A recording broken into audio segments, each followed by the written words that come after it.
আমাদের এই ছোট্ট গ্রামটা চারদিকে ধানের খেতে ঘেরা, শান্ত নিরিবিলি গ্রাম বলেই আমরা সবাই জানতাম। কিন্তু রাত নামলেই বাতাসে এক অজানা শীতলতা নেমে আসত। সন্ধ্যার পর মানুষ খুব কমই বাইরে বের হতো। গ্রামে প্রবেশের পথেই রয়েছে একটি পুরনো মসজিদ, আর মসজিদের পাশে যে কবরস্থান ছিল সেখান থেকে মাঝে মাঝে ভেসে আসত অদ্ভুত কিছু ভয়ানক আওয়াজ। কেউ বলতো বাতাসের শব্দ, কেউ বলতো ওগুলো মানুষ না, নরপিশাচ, কেউ বলতো জিন। নানান মানুষের মুখে নানান কথা। তাছাড়া মানুষ কি রাতে কখনো এভাবে আওয়াজ করে? গ্রামে এসব নিয়ে খুবই আতঙ্ক কাজ করত। দিনের আলো শেষ হওয়ার আগেই মানুষ যার যার ঘরে গিয়ে খেয়ে দিয়ে খিল লাগিয়ে ঘুমিয়ে পড়ত। নেমে আসত রাত। তারপর চলুন শুরু করা যাক। আজ আবার শুনতে পাচ্ছেন শব্দটা? আমার আয়নার ভেতরে রোজ এভাবেই আসে।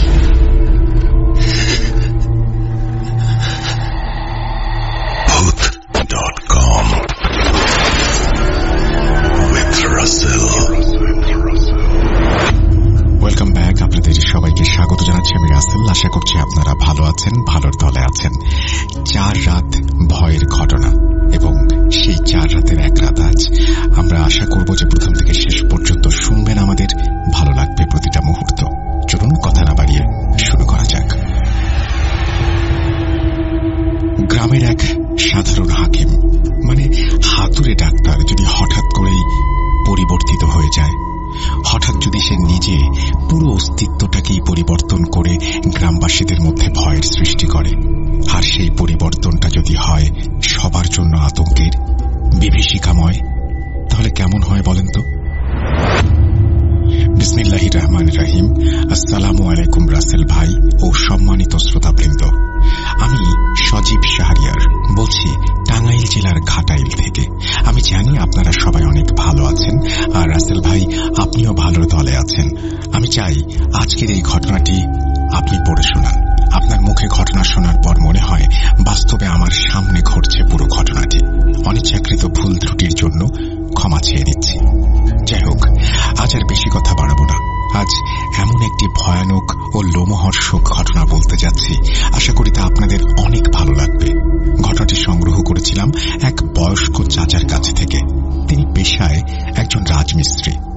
যেহেতু আমি পেশায় একজন শিক্ষক, তাই আমি যে বাসায় পড়াই সেই বাসায় টাইলসের কাজ করার জন্য চাচা এসেছিলেন। সেদিন যথারীতি আমি আমার 9ম শ্রেণীর ছাত্রের টিউশনিটা শেষ করে আরেকটি ছাত্রকে পড়াতে যাব তার প্রস্তুতি নিচ্ছি, অর্থাৎ বের হচ্ছি। তখন তিনিও কাজ শেষ করে বাইরে এসেছেন। তাকে দেখে আজ একটু বেশি চিন্তিত লাগছিল। এখানে একটা কথা বলতে চাই, এই বয়স্ক চাচা 5-6 দিন যাবৎ এই বাসার কাজ করছেন বলে আমার সাথে ডেইলি দেখা হতো। আমিও যখন পড়ানো শেষ করে বের হতাম, তখন তিনিও বের হতেন তার কাজ শেষ করে। সেদিনও তার ব্যতিক্রম হলো না। আমি চাচাকে এইরকম চিন্তিত দেখে এক প্রকার জিজ্ঞাসা করে বসলাম, চাচা আসসালামু আলাইকুম, কেমন আছেন? আজ একটু বেশি চিন্তিত লাগছে যে, কোনো সমস্যা? চাচা বললেন, ওয়ালাইকুম আসসালাম। না বাবু, আল্লাহ ভালো রাখছেন। তারপর গম্ভীর গলায় বললেন, আসলে মানুষের জীবন বড়ই বিচিত্র। কখন কাকে কোনভাবে চলতে হয়, কোথায় তার রিজিক লেখা থাকে কেউ জানে না। আর চলার পথে কত মানুষের সাথে দেখা হবে, চলতে হবে, সেটারও কোনো হদিস নাই। তার কথা শুনে বোঝা যায় তিনি বেশি না হলেও অল্প শিক্ষিত। তাই আমি আবার জিজ্ঞেস করলাম, চাচা এমন কথা বলার মানে কি? চাচা বললেন, বাবু তোমাকে তো কিছুদিন যাবৎ দেখছি, তুমি শিক্ষিত মানুষ। আমার জীবনে একটা কালো অধ্যায় আছে। এই ঘটনা আমার সব কিছু কেড়ে নিয়েছে, না হলে আমি হয়তো এখানে থাকতাম না। এটা শোনার পর আমার আগ্রহ যেন বহুগুণে বেড়ে গেল। আমি বললাম, চাচা যদি খুব তাড়া না থাকে চলেন না একসাথে 1 কাপ চা খাই, আমি আপনার ঘটনা শুনতে চাই। পর মুহূর্তেই চাচা কি যেন ভাবলো, তারপর বলল, আমি তো বাপু চা খাই না, তবে গল্পটা বলতে পারি। আসলে অবৈধ কিছু পাওয়ার লোভ ও হিংসা যে মানুষের জীবনকে কিভাবে ধ্বংস করতে পারে, তাই ঘটনা শুনলে তুমি সব বুঝতে পারবে। এটাকে গল্প বললে ভুল হবে, এটি বাস্তব ঘটনা, যেখানে একজন ভালো পরহেজগার মানুষকে অন্ধ, বোকা ও বিবেকহীন বানিয়ে দিয়েছিল শুধুমাত্র লোভের কারণে। প্রিয় শ্রোতা বন্ধুরা, আপনাদের আর অপেক্ষা করাবো না, সোজা চলে যাচ্ছি ঘটনায়। অজ্ঞাতবশত কোনো ভুল ত্রুটি হলে দয়া করে ক্ষমা করবেন। বলছেন চাচা।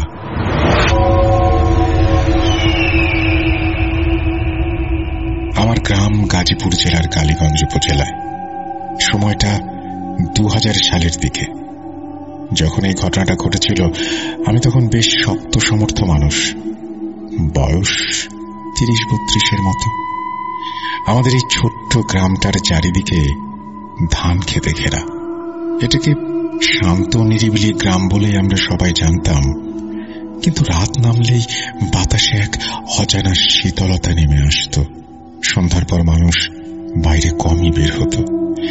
গ্রামে প্রবেশের পথে রয়েছে একটা পুরনো মসজিদ, আর মসজিদের পাশে যে কবরস্থান ছিল সেখান থেকে মাঝে মাঝে ভেসে আসত অদ্ভুত কিছু ভয়ানক আওয়াজ। কেউ বলতো বাতাসের শব্দ, কেউ বলতো ওগুলো মানুষ না, নরপিশাচ, কেউ বলতো জিন। নানান মানুষের মুখে নানান কথা। তাছাড়া মানুষ কি রাতে কখনো এভাবে আওয়াজ করবে? গ্রামে এসব নিয়ে খুবই আতঙ্ক কাজ করত। দিনের আলো শেষ হওয়ার আগেই মানুষ যার যার ঘরে ফিরে যেত, খেয়ে দিয়ে দরজায় খিল লাগিয়ে ঘুমিয়ে পড়ত। গ্রামের শেষ প্রান্তে পুরনো একটা মাটির ঘর। এই বাড়ির পরে আর কোনো বাড়ি ছিল না। এই ঘরের মালিক মজিদ মিয়া। তার চেহারায় ধার্মিকের ভাব, কিন্তু চোখে এক অদ্ভুত দৃষ্টি। মুখে দাড়ি আছে, হাতে তসবি, সুতার সাথে বড় বড় পাথর বেঁধে মজিদ মিয়া তসবি গুনত। এই মজিদ মিয়াকে নিয়ে কিছু কথা তোমাকে বলি। মজিদ মিয়া একসময় গ্রামের সাধারণ হাকিম ছিল।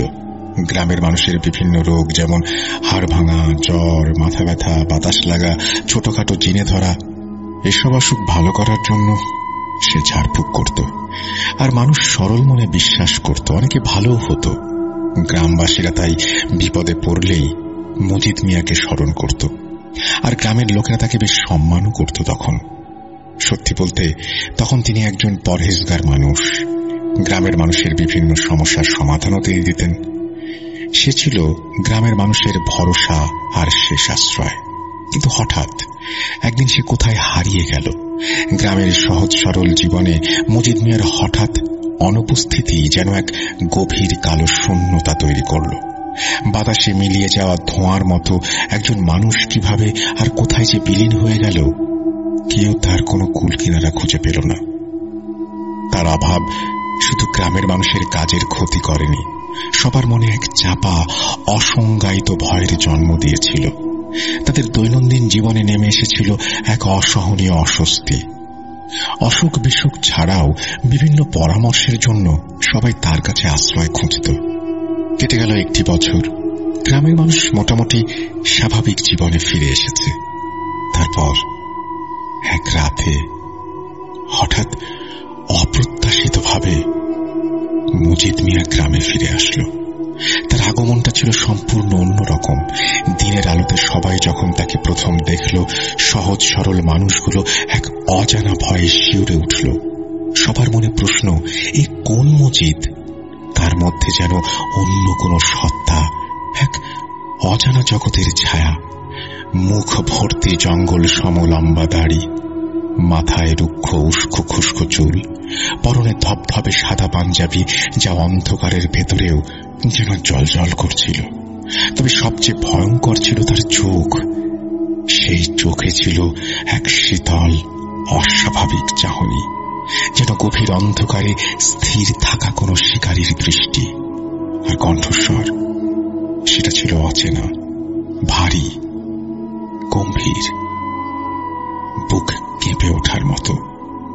পুরনো মজিদ, যে কিনা সবার সঙ্গে হাসি মুখে কথা বলতো, সে এখন অতীত। সে কাউকে আগের মতো গ্রাহ্য করত না। কোন চিকিৎসা সেবা দেয়াও যেন চিরতরে ছেড়ে দিয়েছে। গ্রামের মানুষ ফিসফিস করে বলা বলি করতে লাগলো, মজিদ পাল্টে গেছে, ওর ভেতরে আমাদের সেই চেনা মানুষটা আর নেই, কোনো এক ভয়াবহ রহস্য তাকে গ্রাস করেছে। ইদানিং মজিদকে দেখলে সবাই ভয় পায়। এরপরই সেই চরম বিভীষিকাময় মুহূর্তের সূচনা। রহমত আলী, যে ছিল গ্রামের একজন পরিশ্রমী আল্লাভীরু কৃষক, সেদিন দূরগঞ্জ থেকে কাজ সেরে ফিরতে তার গভীর রাত হয়ে যায়। গ্রামে প্রবেশের মুখে, যেখানে প্রাচীন ও বেশ পুরনো মসজিদ আর গোরস্থান ছিল, সেদিন রাতে সেখানেই তার হৃৎপিণ্ড প্রথমবার ভয়ানক ধাক্কা খেল। সেখানে যা দেখল রহমত, তা দেখার জন্য কোনো মানুষ কখনো ভুলেও চিন্তা করবে না। সে দেখল চারপাশে ঘুটঘুটে অন্ধকার। মসজিদের একটু দূরে গোরস্থানের ভেতরে একটি কালো মূর্তি স্থিরভাবে দাঁড়িয়ে আছে, যেন অন্ধকারের কোনো একটি ছায়ামূর্তি, জমাট কালো অশরীরী। রহমত আলীর বুকের ভেতরে তীব্র আতঙ্ক ঢেউ খেয়ে গেল। ভয়ে তার গলা শুকিয়ে কাঠ। সে বারবার চারিদিকে তাকালো, কিন্তু আশেপাশে কেউ নেই। কাঁপা কাঁপা কণ্ঠে সূরা কালাম পড়তে পড়তে সে বুকে ফু দিচ্ছিল আর সাহস নিয়ে সেই কালো মূর্তির দিকে এগিয়ে যাচ্ছিল। তারপর যা দেখল, তা মানুষের স্বাভাবিক চিন্তা শক্তিকেও লোপ পাইয়ে দিবে। এ যেন এক ভয়ঙ্কর অশুভ দৃশ্য। রহমত দেখল সেই কালো অবয়বটি গোরস্থানের নতুন একটি কবরে হাত ঢুকিয়ে খুঁড়তে শুরু করেছে। দ্রুত মাটি খুঁড়ে কালো অবয়বটি মাটির ভেতর থেকে কি যেন হাতে তুলে নিল। দূর থেকে যা বোঝা গেল, তাতে এটা সম্ভবত কোনো লাশের অংশ।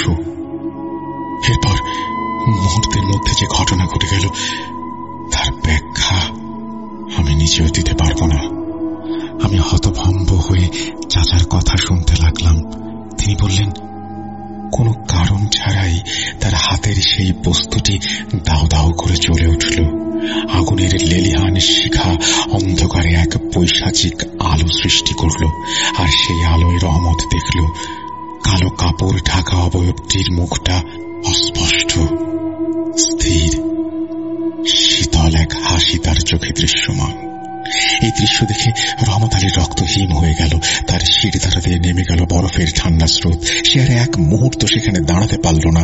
এক উন্মাদ আতঙ্কে সে দৌড়ে এলাকায় ফিরে গেল।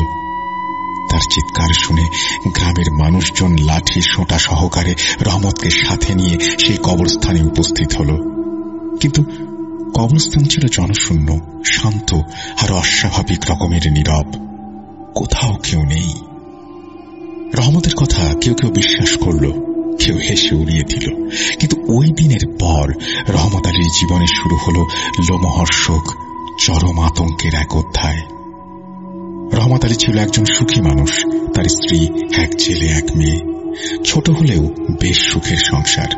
৮-১০টা গরু আর ৫-৬ বিঘা ফসলি জমি, সেই সাথে একটি বড় পুকুর ছিল তার সম্পদ।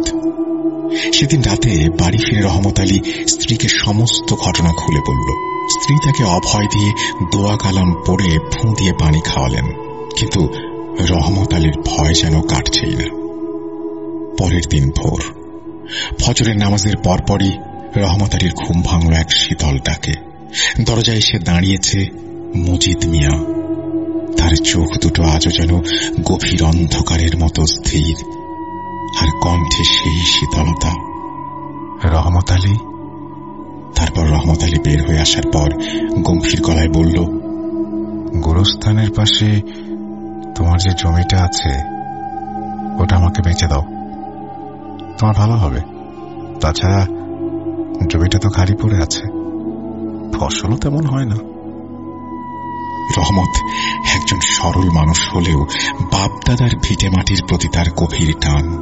সে হাসি মুখে বলল, না ভাই, ওটা আমার পূর্বপুরুষের জমি, আমি বিক্রি করতে পারবো না। মজিদ মিয়া আবারও শীতল কণ্ঠে বোঝানোর চেষ্টা করল, রহমত, আমি তোমার ভালোর জন্যই বলছি। ওই জমিতে তোমার কোনো ফসল হয় না, খালি খালি পড়ে থাকে। আমাকে দিলে আমি আমার বাড়িটা ওখানে নিয়ে যেতাম। কিন্তু রহমত আলী যখন শেষবারের মতো অস্বীকৃতি জানালো, সেই মুহূর্তেই মজিদ মিয়ার চোখে ঘটল এক ভয়ানক পরিবর্তন।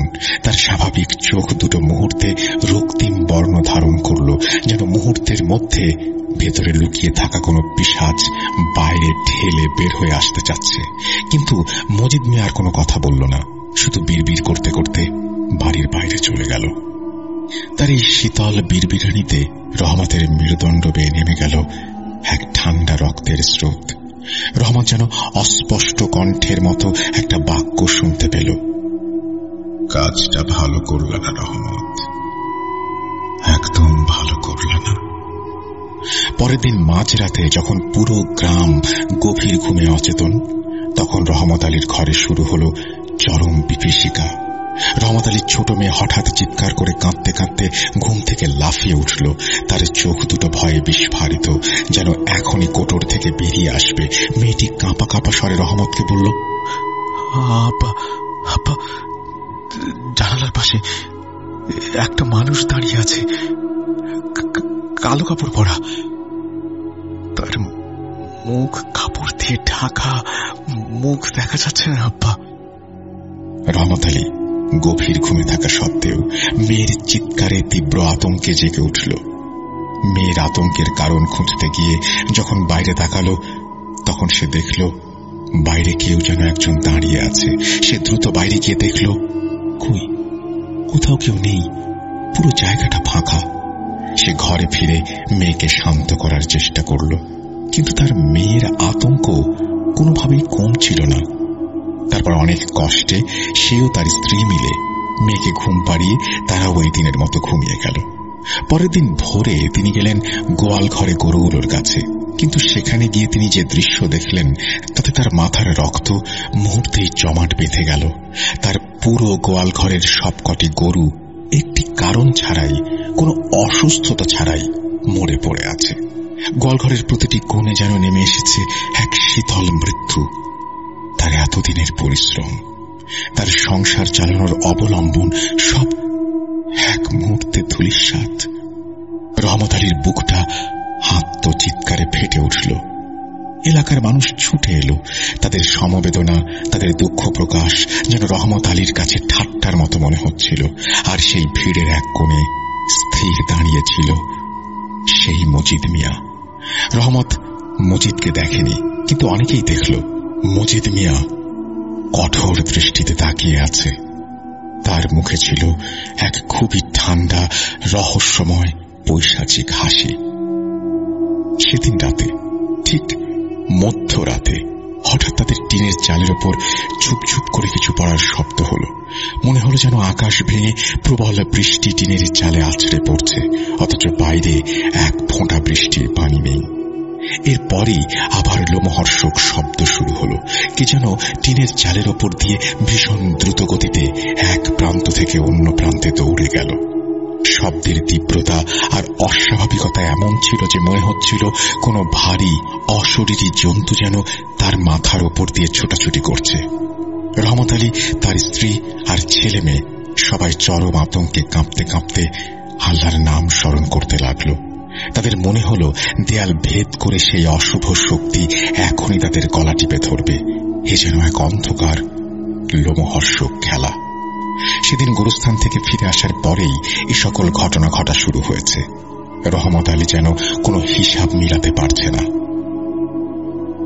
ভোরবেলা আকাশটা সেদিন কেমন যেন ফ্যাকাশে দেখাচ্ছিল। সূর্য উঠলেও আলোটা যেন মলিন। রহমত আলী খেয়াল করল আজ সকালে পাখিরা ডাকছে না। গ্রামের মানুষ বলে, যেদিন পাখি ডাকে না বুঝে নিতে হবে বাতাসে অশুভ কিছু আছে। রহমত আলীর ঘরের উঠোনে তখন নিস্তব্ধতা। গতরাতের ঘটনাগুলো এখন পুরো পরিবারের সবার মুখে এক ভয় এঁকে দিয়েছে। তার মেয়েটা ভয়ে আতঙ্কে রক্ত শূন্য হয়ে যাওয়ার উপক্রম। সে বারবার জিজ্ঞেস করছে, আমা, ওই কালো কাপড়ওয়ালা মানুষটা আবার আসবে? তার মা মেয়ের মুখে হাত রেখে বলল, না মা, আল্লাহ আমাদের হেফাজত করবেন, তুমি ভয় পেও না, মনে মনে আল্লাহকে স্মরণ করো। কিন্তু রহমত আলী তার স্ত্রী দুজনেরই গলা কাঁপছিল। সে নিজেও জানে এই ভয় শুধু মানুষের না, এটা অদেখা জগতের ভয়। রহমত আলী এই দিন আর ফজরের নামাজ পড়তে যায়নি, বাড়িতেই নামাজ আদায় করল। তারপর সকালে মসজিদের ইমাম সাহেবকে রাতের কথা ধীরে ধীরে খুলে বলল। ইমাম সাহেব সব শুনে বললেন, রহমত, তুমি বাড়ি যাও, আমি বিকেলে আসরের পর তোমার বাড়িতে আসব। আসরের নামাজ শেষ করে রহমত আলীর সাথে হুজুর বাড়িতে এলেন। বাড়িতে ঢুকতে যাবেন সেই মুহূর্তে হুজুর একটু থমকে দাঁড়িয়ে এক দৃষ্টিতে কিছুক্ষণ বাড়ির পেছনের লম্বা তাল গাছটার দিকে তাকিয়ে বললেন, রহমত, আমি তোমার বাড়ির ওই তাল গাছটার দিকে অস্বাভাবিক কিছু দেখেছি। তুমি কি কাল কোনো কান্নার আওয়াজ শুনেছিলে? রহমত চমকে বললেন, না হুজুর, আমি তো কোনো আওয়াজ শুনিনি। আমার মেয়ে কাল কালো একটা অবয়ব দেখেছিল, সেটার কথা আপনাকে আমি বলেছি সকালে। আচ্ছা, কি হতে পারে হুজুর? হুজুর একটু থেমে বললেন, এটা তো এখন ঠিক করে বলা যাচ্ছে না। আমি আমার জিনগুলোকে ডেকে সব জিজ্ঞেস করব। তবে মনে হয় তোমার বাড়ি কোনো অশুভ শক্তিতে আসর করেছে। আমি এই পানি পড়া তাবিজ দিয়ে গেলাম, সবাইকে খাওয়াবে আর তাবিজটা সাথে রাখবে। সাবধান থাকো, আমি দেখছি কি করা যায়। হুজুর চলে গেলেন, আর এইদিকে রহমতের বুক ধক ধক করে উঠল। সেই বিকেলে মজিদ মিয়া আবার এলেন, চেহারায় মিষ্টি হাসি, হাতে এক বোতল পানি। পানি হাতে মজিদ বলল, ভাই রহমত, কাল দেখলাম তোমার গরুগুলো সব মরে গেল, তাই তোমার জন্য এই পানি নিয়ে আসলাম। এটা পড়া পানি, খাও, তোমার পরিবারের সব খারাপ দিক ভালো হয়ে যাবে।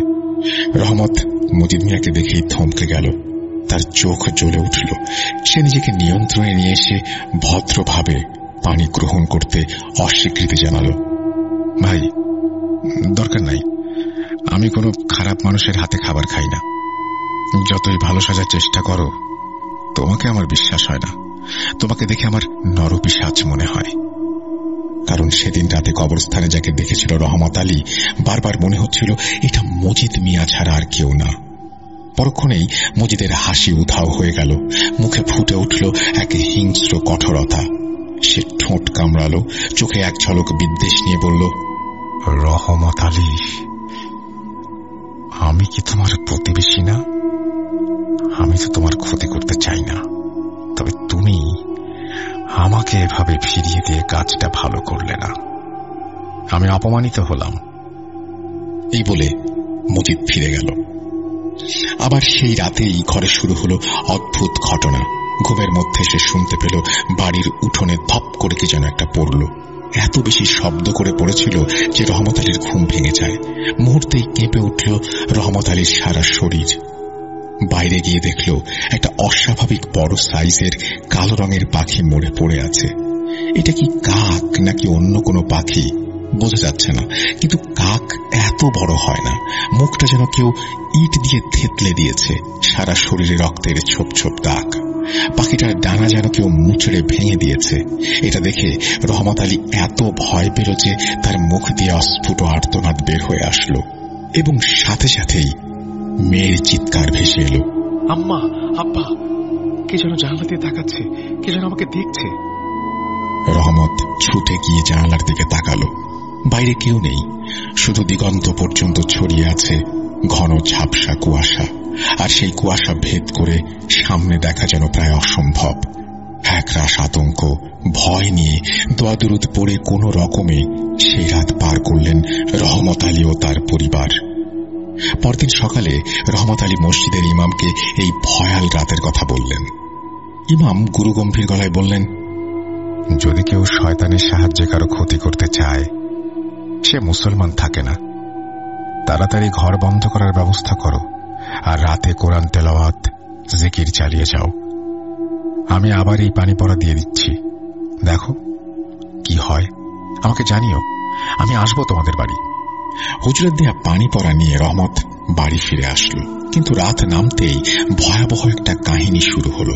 এই রাত যেন রক্ত হিম করে দিল রহমত ও তার পরিবারের প্রতিটি মানুষের। রহমতের মেয়ে হঠাৎ আবার অসুস্থ হয়ে পড়ল।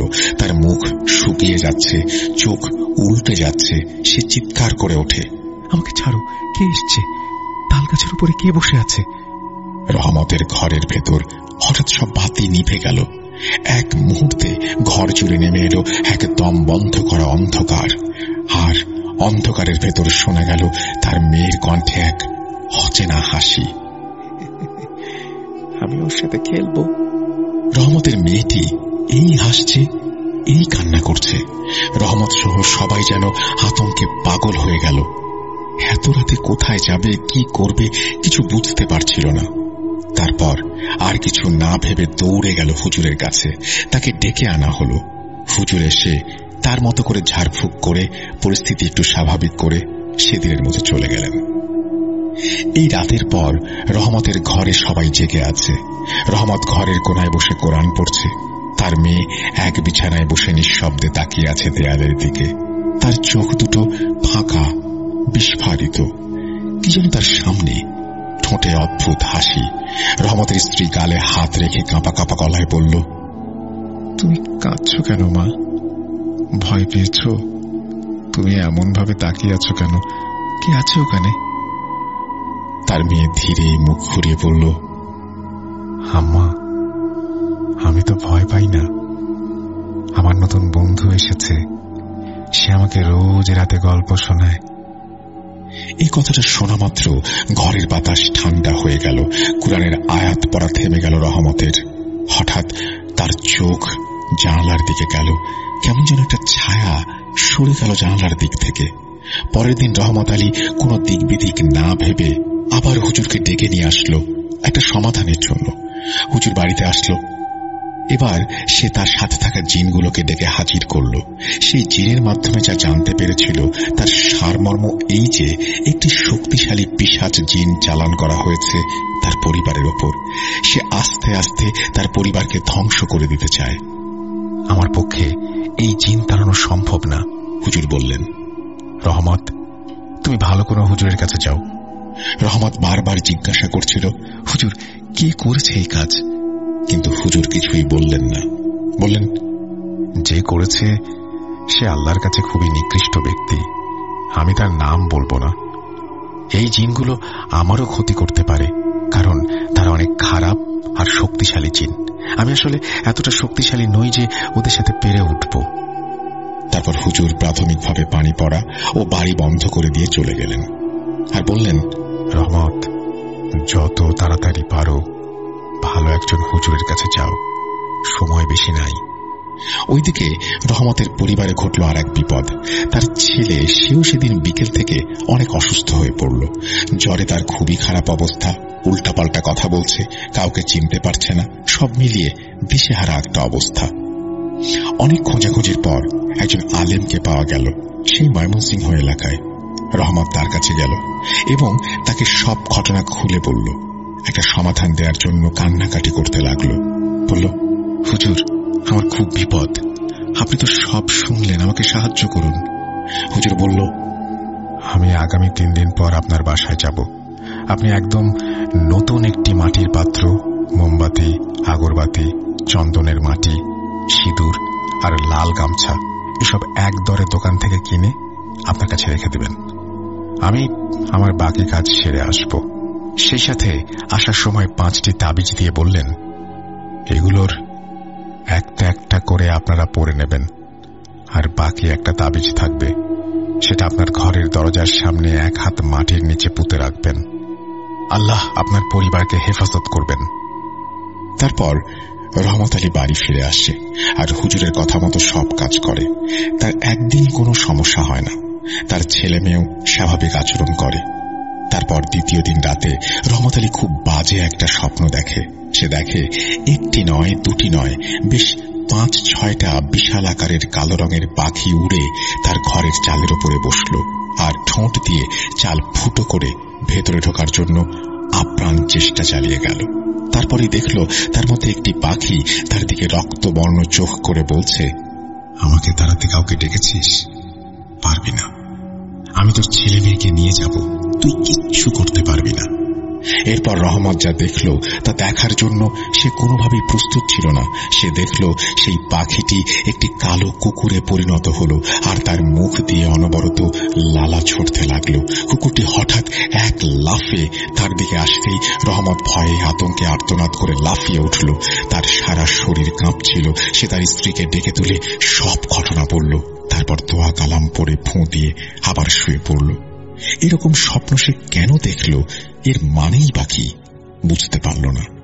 এই পাখি কুকুর এসবই বা দেখার অর্থ কি? কে এই নরপিশাচ যে তার পরিবারের পেছনে লেগেছে? রহমত ঘুমাতে পারছে না। রহমত একটি কথা কিছুতেই বুঝতে পারছিল না, তার সাথে তো কারোরই এমন শত্রুতা নেই। কে এভাবে তার পিছু নেবে? আর মজিদকে সন্দেহ যদিও করেছে, কিন্তু সামান্য জমি বেচতে চায়নি বলে এমন করবে সে, এটাও মনে হচ্ছে না। তার ছেলে মেয়ে সেদিন খুব অসুস্থ হয়ে পড়ে। আগের মতো আজগুবি সব কথাবার্তা বলতে শুরু করে। এভাবে একটি সুখের পরিবারে ভয়ানক কালো অধ্যায় নেমে আসে। তার স্ত্রী কোনোভাবে মেনে নিতে পারছিল না এসব। তারা আল্লাহকে বারবার স্মরণ করছিল আর দোয়া করছিল। যাই হোক, যথারীতি সেই দিন আসরের পর হুজুর এসে তার প্রয়োজনীয় জিনিস নিয়ে বসলেন। সেই বাড়ির উঠোনের মাঝে সিঁদুর ও চন্দন মাটি দিয়ে গোল বৃত্ত এঁকে সেখানে রহমতের মেয়েকে বসালেন। তারপর তার শরীরে জিন হাজিরের জন্য অনেক কিছু পড়তে শুরু করলেন। কোনোভাবেই জিন আসছিল না। অনেক কষ্টে জিনকে হাজির করা গেল। রহমত আলীর মেয়ের মধ্যে জিন হাজির করার সঙ্গে সঙ্গে একটা পরিবর্তন দেখা গেল। তার সারা শরীর হঠাৎ ভয়ানকভাবে কেঁপে উঠল। চোখগুলো রক্তের মতো লাল হয়ে গেল। সে গম্ভীর পুরুষালী কণ্ঠে বলছে, আমাকে এখানে কেন ডেকেছিস? আমার কাছে কি চাস? হুজুর বললেন, কে তুই? এখানে কি জন্য এসেছিস? এই পরিবারে তোর কি কাজ? জিন খুবই ফ্যাকাশে কিন্তু অদ্ভুত গম্ভীর গলায় বিভৎস হাসি হেসে বলল, আমি নিজের ইচ্ছায় আসি নাই, আমাকে আনা হয়েছে। আমাকে এই ছেলে আর এই মেয়ে দিয়ে দেওয়ার প্রতিজ্ঞা করা হয়েছে। আমি ওদেরকে নিয়ে যাবই। হুজুর বললেন, দেখ, তোর মতো অনেক জিনকে আমি বোতলবন্দি করেছি, তোকেও করব। ভালোই ভালোই সব বল। তখন জিন বিভৎস একটা হাসি হাসল। ভয় দেখাচ্ছিস? এই দেখ। এটা বলেই রহমতের মেয়েকে শূন্যে ভাসিয়ে দূরে ছুঁড়ে মারল। হুজুর একটু অপ্রস্তুত হয়ে গেলেও পরক্ষণেই সামলে নিয়ে আবার রুকাইয়া করা শুরু করলেন। অনেকক্ষণ ধরে দোয়া দরুদ পড়ার পর সেই জিন বসে চলে আসে। আর তখন হুজুর বাধ্য করে জিনকে সব বলার জন্য। তখন জিন বলতে শুরু করে, আমার নাম ইসরাফিল। আমি কুল প্রজাতির অন্তর্ভুক্ত একটি জিন। আমি কবরস্থানে থাকি। আমাকে তোদের এলাকার একজন খবিশ লোক এই পরিবারকে ধ্বংস করার জন্য পাঠিয়েছে। আমাকে বলা হয়েছে রহমত আলীর ছেলে মেয়েকে আমাকে দিয়ে দেবে। তার বিনিময়ে আমাকে রহমতের পরিবারকে শেষ করে দিতে হবে। হুজুর জানতে চাইল, কে সে আর কেন এই কাজ করেছে, কেন তোকে পাঠিয়েছে? তখন জিনটি বলল, আমাকে পাঠিয়েছে মজিদ। মজিদ কবরস্থানে একটা ভয়ঙ্কর কালো জাদু করার জন্য আমাকে ডাকে, মন্ত্র করে ডাকে আমাকে। আমি যেন তার খারাপ কাজটা করে দেই। তার কালো জাদুটা এত ভয়ঙ্কর ছিল যে সেটা করার জন্য একটি মেয়ের লাশের প্রয়োজন ছিল। তাই সে কবর থেকে একটা মেয়ের পচাগলা লাশ তুলে জাদু শুরু করে। আর ঠিক তখনই, ওই সময় রহমত আলী দেখে ফেলায় মজিদের কাজ সম্পন্ন হতে পারে না। আমি রেগে যাই আর মজিদকে শর্ত দিই যে আমার দ্বারা এই কাজ হাসিল করা সম্ভব হবে না। করতে হলে একটি ছেলে ও একটি মেয়েকে দিতে হবে তাদের তাজা রক্ত। তখন মজিদ কৌশলে রহমত আলীর ছেলে মেয়ের কথা আমাকে বলে এবং বলে তাদের রক্ত আমাকে উৎসর্গ করা হবে। কিন্তু তুই মাঝখানে এসে পড়ায় আমার কাছে আবার বাধা পড়ল। তবে আমি নিয়ে যাব ওদের, কেউ রক্ষা করতে পারবে না। এসব শুনে রহমত রাগে দুঃখে কান্না করছিল। তখন হুজুর আরো শক্তিশালী রুকাইয়া শুরু করায় মজিদের পাঠানো জিন একদম দুর্বল হয়ে গেল। তখন হুজুর জানতে চাইল কি করলে সে যাবে আর কি করলে এই জাদু নষ্ট হবে। জিন বলল, 7টি কালো কবুতরের বাচ্চা 7টি নতুন ছুরি দিয়ে একসাথে জবাই করতে হবে, আর জবাইটা এমন 7 জন অবিবাহিত যুবককে দিয়ে করাতে হবে যারা তাদের পরিবারের প্রথম সন্তান, অর্থাৎ পরিবারের বড় ছেলে। কবুতরের রক্ত যেন মাটিতে না পড়ে সেজন্য 7টি মাটির হাঁড়িতে রক্ত ফেলতে হবে। তারপর সেই রক্ত রাখা হাঁড়ি লাল কাপড় দিয়ে মুড়িয়ে ফজরের আগে কবরস্থানে পুঁতে দিয়ে আসতে হবে। এই জাদু তাহলেই কেটে যাবে। এর কোনো বিপরীত হলে এই ছেলে মেয়েকে বাঁচানো যাবে না। এই বলে জিনটি চলে যায় আর হুজুর জিনের কথা মতো সব ব্যবস্থা করার জন্য রহমতকে বলে। আল্লাহর অশেষ রহমতে সব জিনিস যা যা জিন বলেছিল ওই রাতেই জোগাড় হয়ে যায় আর সব কাজ শেষ হয় সফলভাবেই। গ্রামবাসীরা সবাই জিনের কথা শুনে মজিদ মিয়াকে মেরে গ্রাম থেকে তাড়াতে গিয়েছিল, কিন্তু গিয়ে দেখে কেউ নেই। তারপর সবাই তার বাড়িঘর আগুন দিয়ে জ্বালিয়ে ঘরের চিহ্ন নিশ্চিহ্ন করে দেয়। রহমত আলীর পরিবারের আর কোনো সমস্যা হয়নি। মজিদ মিয়াকে সেদিনের পর আর ওই গ্রামে দেখা যায়নি। তারপর চাচা আমাকে আরো কিছু প্রশ্নের জবাব দিয়েছিল, যেমন রহমতের জন্য মজিদ মিয়ার কাজে সেদিন বাধা পড়েছিল, তার জাদু নষ্ট হয়ে গিয়েছিল। এরপর সে হঠাৎ জমি নিতে কেন চাইল? তখন চাচা বলেছিল এখানে মজিদ মিয়া আসলে রহমত আলীর ওই জমিটুকু নিতে চেয়েছিল, কারণ জমিটা ছিল কবরস্থানের পাশে, আর নতুন কোনো লাশ দাফন করলে সে কালো জাদু করার জন্য সহজেই সেই লাশ তুলে তার কাজ চালিয়ে যেতে পারবে। কিন্তু রহমত আলী সেটা দিতে না চাইলে রাগের বশবর্তী হয়ে তার এত বড় ক্ষতি করার সিদ্ধান্ত নেয়। জিন পাঠিয়ে তার পরিবারকে ধ্বংস করে ফেলতে চায়। তারপর চাচা দম নিয়ে তার ঘটনা শেষ করলেন। আমি ঘড়ির দিকে তাকিয়ে দেখি 8:12 বাজে। আমি হতভম্ব হয়ে শুনছিলাম চাচার কথা। জানি না কতটা ভয়ের ছিল, তবে আমার কাছে বেশ ভয়ের ঘটনাই মনে হয়েছে। প্রিয় শ্রোতা বন্ধুরা ও রাসেল ভাই, ঘটনা এখানেই শেষ, কিন্তু ঘটনার সব থেকে বড় রহস্য টুইস্ট এখনো বাকি। এটা হয়তো কেউ কল্পনাও করবে না। সব কথা শেষ করে চাচা যখন উঠে যাচ্ছিল, তখন আমি চাচাকে জিজ্ঞেস করলাম, চাচা আপনি এই ঘটনা কিভাবে পেলেন, কিভাবে শুনেছিলেন? কি ভাবছেন? কে এই চাচা? কে হতে পারেন উনি? বিদায় মুহূর্তে চাচা আমার প্রশ্ন শুনে যে উত্তর দিলেন, তাতে আমার মাথায় আকাশ ভেঙে পড়ল। চাচা মুচকি হেসে বললেন, বাবু আমার নাম মজিদ, আর আমার সাথে থাকা যিনি আমাকে ওই সময় সব খবর এনে দিত। তার সাদা দাড়ির মাঝখানে হলদেটে দাঁতের সেই চকচক করতে থাকা হাসিটা আমাকে অন্য জগতে নিয়ে গিয়েছিল। আমি শুধু দেখলাম সে অদ্ভুতভাবে একটি রহস্যমাখা হাসি হেসে চলে গেল। আমি নিষ্পলক দাঁড়িয়ে এক দৃষ্টিতে দেখছিলাম। এই ছিল চাচার সাথে ঘটে যাওয়া ঘটনা। ধন্যবাদ প্রিয় শ্রোতা বন্ধুরা এতটা ধৈর্য নিয়ে এই ঘটনা শোনার জন্য।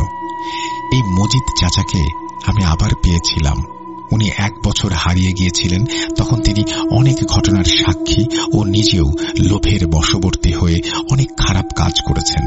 এই ঘটনা সিলেক্টেড হলে দয়া করে জানাবেন, তাহলে আমি পরবর্তী ঘটনাগুলো লিখতে উৎসাহ পাব। না হলে সেটাও জানাবেন। আমার জন্য দোয়া করবেন।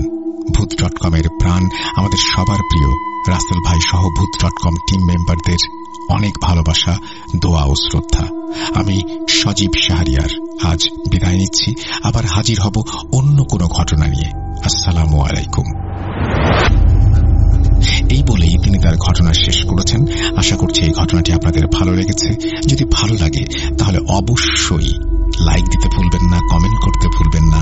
যদি খুব বেশি ভালো লেগে থাকে তাহলে এই ঘটনার লিঙ্কটি শেয়ার করুন আপনার বন্ধুর সাথে, আপনার প্রিয়জনদের সাথে। আমরা চলে যাব আমাদের পরবর্তী ঘটনায়।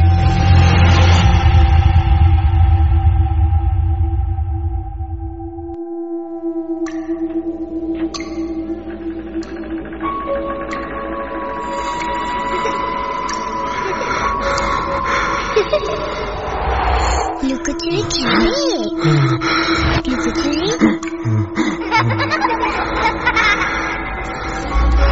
তুমি লুকাও, আমি ঠিকই তোমাকে খুঁজে পাবো।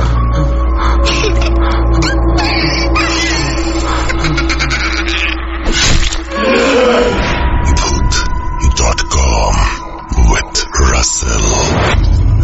Welcome back.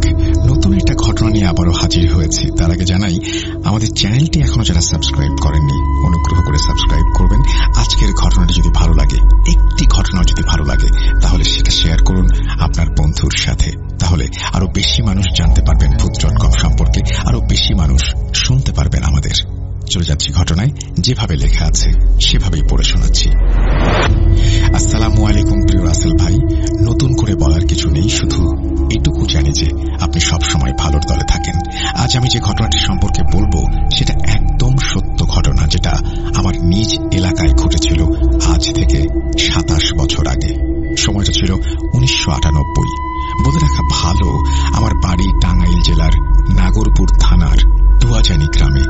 ঘটনাটি যে একদম সত্যি তার প্রমাণস্বরূপ আপনি আমাদের এলাকার মুরব্বীদের থেকেও খোঁজ নিতে পারেন। এখানে খুব সংক্ষিপ্ত আকারে আমার পরিচয় দেই। আমি মোহাম্মদ আসিফ দীপু, বয়স 31, বর্তমানে একটি ব্যাংকে চাকরি করছি। চলে যাচ্ছি ঘটনায়।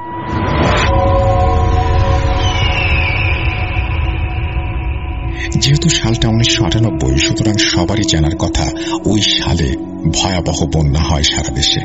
আমাদের গ্রামের রাস্তাঘাটের বেহাল অবস্থা ছিল সেই সময়। গ্রামের মাঝ দিয়ে একটি খাল বয়ে গেছে। মানুষের যাতায়াতের সমস্যার সমাধানের জন্য একটি ব্রিজ নির্মাণের কাজ চলছিল, যার বর্তমান প্রচলিত নাম কেইতার ভাঙ্গা ব্রিজ। নির্মাণের কাজ খুব সুন্দরভাবেই হচ্ছিল, কিন্তু বিপত্তিটা সৃষ্টি হয় এক রবিবার হাটের দিনে।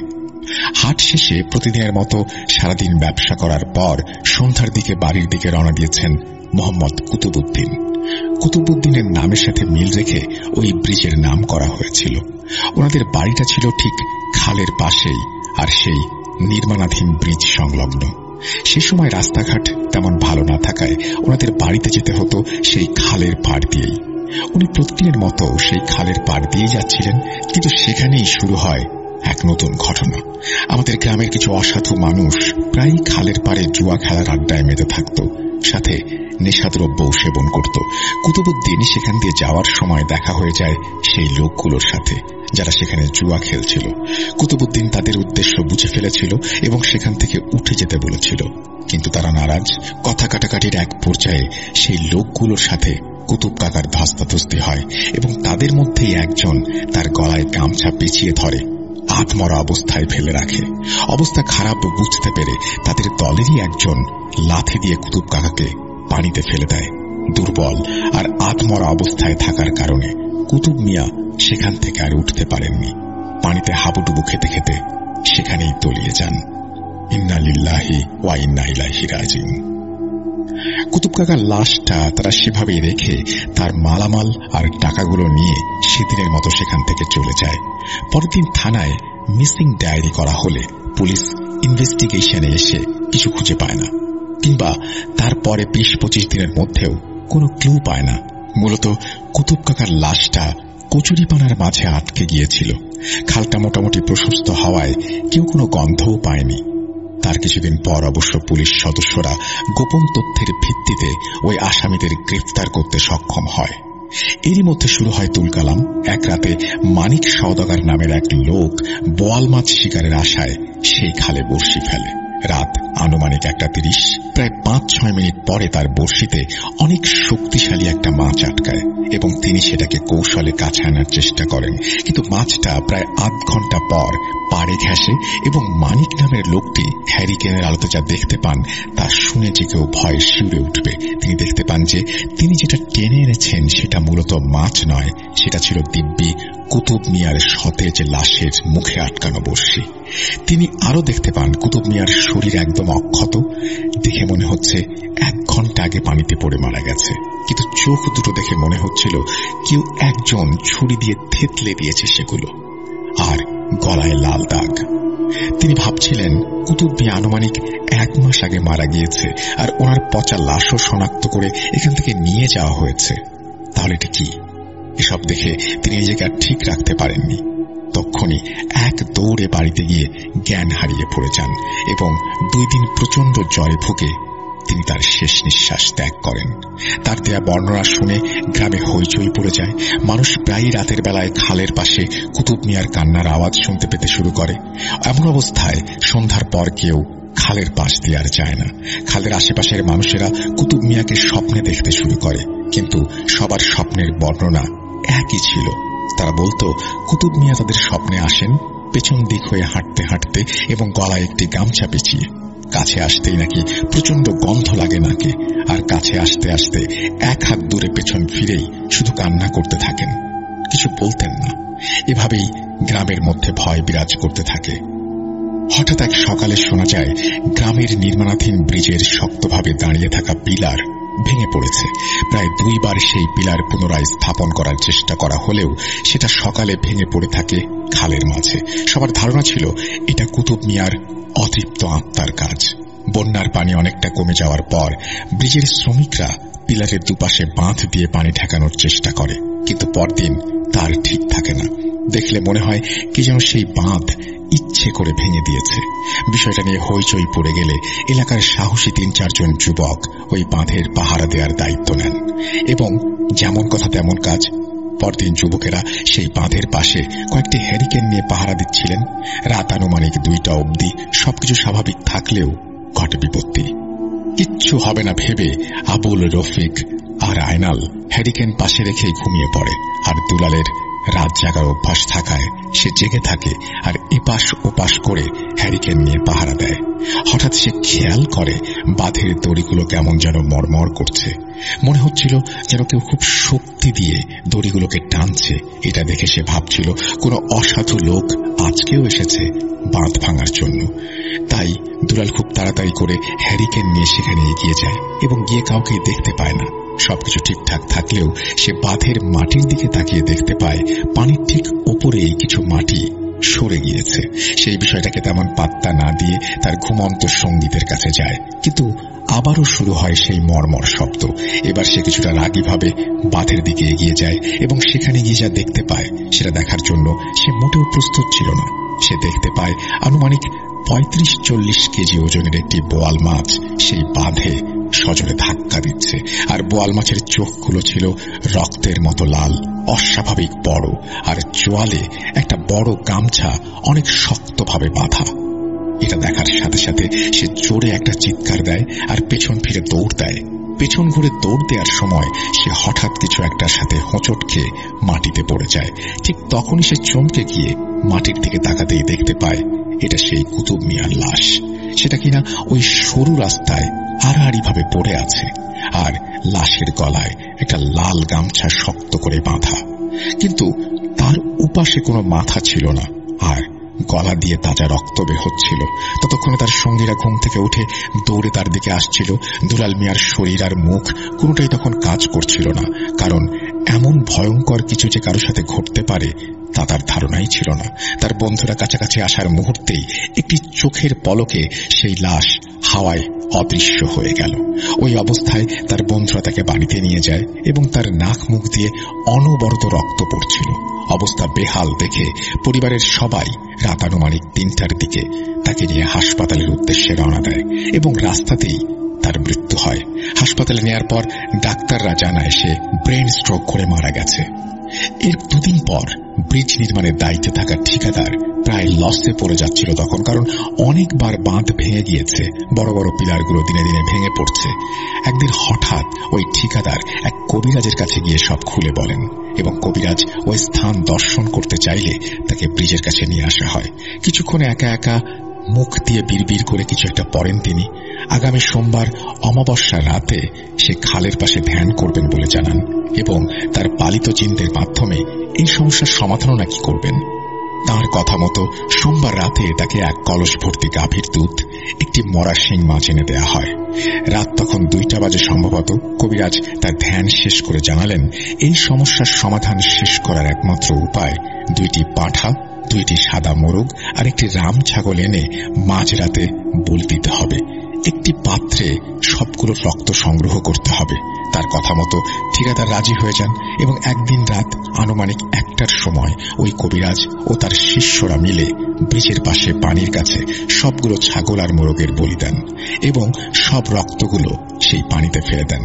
কাজ সম্পন্ন হওয়ার পর কবিরাজ আর তার শিষ্য সোজা হেঁটে আসেন আর সাথে থাকা কয়েকজন মানুষকেও পেছনে ফিরে তাকাতে নিষেধ করেন। এরপর থেকেই সবকিছু প্রায় স্বাভাবিক হতে থাকে এবং ব্রিজের কাজটিও চলমান হয় কোনো সমস্যা ছাড়াই। কবিরাজ বলেছিলেন এই খালে অনেক আগে থেকেই একটি বদ স্বভাবের মেছো জিন থাকত। বয়স বেশি হয়ে যাওয়াতে সে কোনো কিছু করতে পারত না, কিন্তু হঠাৎ করে কুতুবুদ্দিনের অতৃপ্ত আত্মাকে পেয়ে ওই আত্মায় ঢুকে পড়ে এবং এই সব কাজ এতদিন চালিয়ে যাচ্ছিল। এর জন্যই মাঝে মাঝে কুতুবুদ্দিনের কান্নার আওয়াজ পাওয়া যায়, আর কখনো বড় বোয়াল মাছের রূপেও তাকে দেখা যায়। ওই কবিরাজ তার জিনদের মাধ্যমে জানতে পেরেছিলেন যে কুতুব কাকার আত্মায় যে জিন ভর করেছিল সেই জিন ছিল অনেক আগেকার এক জমিদার বাড়ির পোষা জিন। ওই জিনটি পশু পাখির রক্ত খেতে অনেক পছন্দ করত, কিন্তু সেই জমিদার তা খেতে দিত না। তাই সেই জিনটি অতৃপ্তভাবে এসে এই খালে বসবাস করতে শুরু করে। তা যাই হোক রাসেল ভাই, এরপর ওই খালে ভয়ঙ্কর কিছু না ঘটলেও মাঝে মাঝে নাকি খালের পাশ দিয়ে আজও কুতুবুদ্দিনকে দেখা যায়। শোনা যায় কুতুবুদ্দিন নাকি মাঝে মাঝে রাতে হেঁটে হেঁটে দক্ষিণ দিক থেকে আসে, উত্তর দিকে চলে যায়। যাই হোক, এই ছিল ঘটনা। ভালো লাগলে শেয়ার করতে বলেছেন এবং তিনি লিখেছেন, বিশ্বাস আর অবিশ্বাস শুধুমাত্র শ্রোতাদের ব্যক্তিগত ব্যাপার, কিন্তু যথেষ্ট প্রমাণ আমার এলাকায় খোঁজ নিলেই পেয়ে যাবেন। ধন্যবাদ আপনাকে চমৎকার এই ঘটনাটি আমাদের উপহার দেওয়ার জন্য। আশা করছি এই ঘটনাটি যারা শুনেছেন তাদেরও ভালো লেগেছে। আমরা চলে যাব আমাদের পরবর্তী ঘটনায়।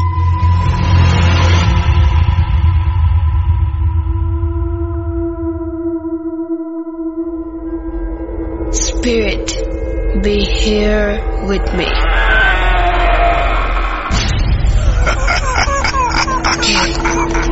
কে তুমি? Bhoot.com. The fear returns with Russell.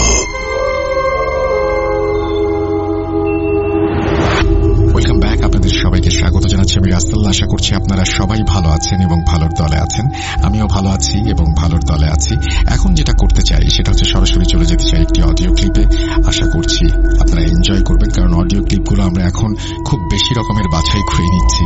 তো যাই হোক, প্রথম থেকে শেষ পর্যন্ত শুনবেন আশা করি। চলুন শুরু করা যাক।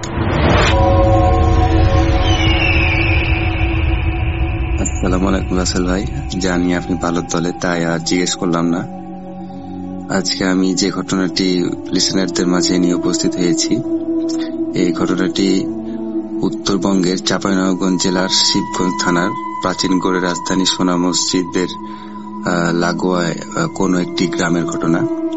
এই ঘটনাটি আমাদের গ্রামের একটা বড় একটা বংশ আছে, বংশের ঘটনা। এই ঘটনাটি রিলেটেড ঘটনা।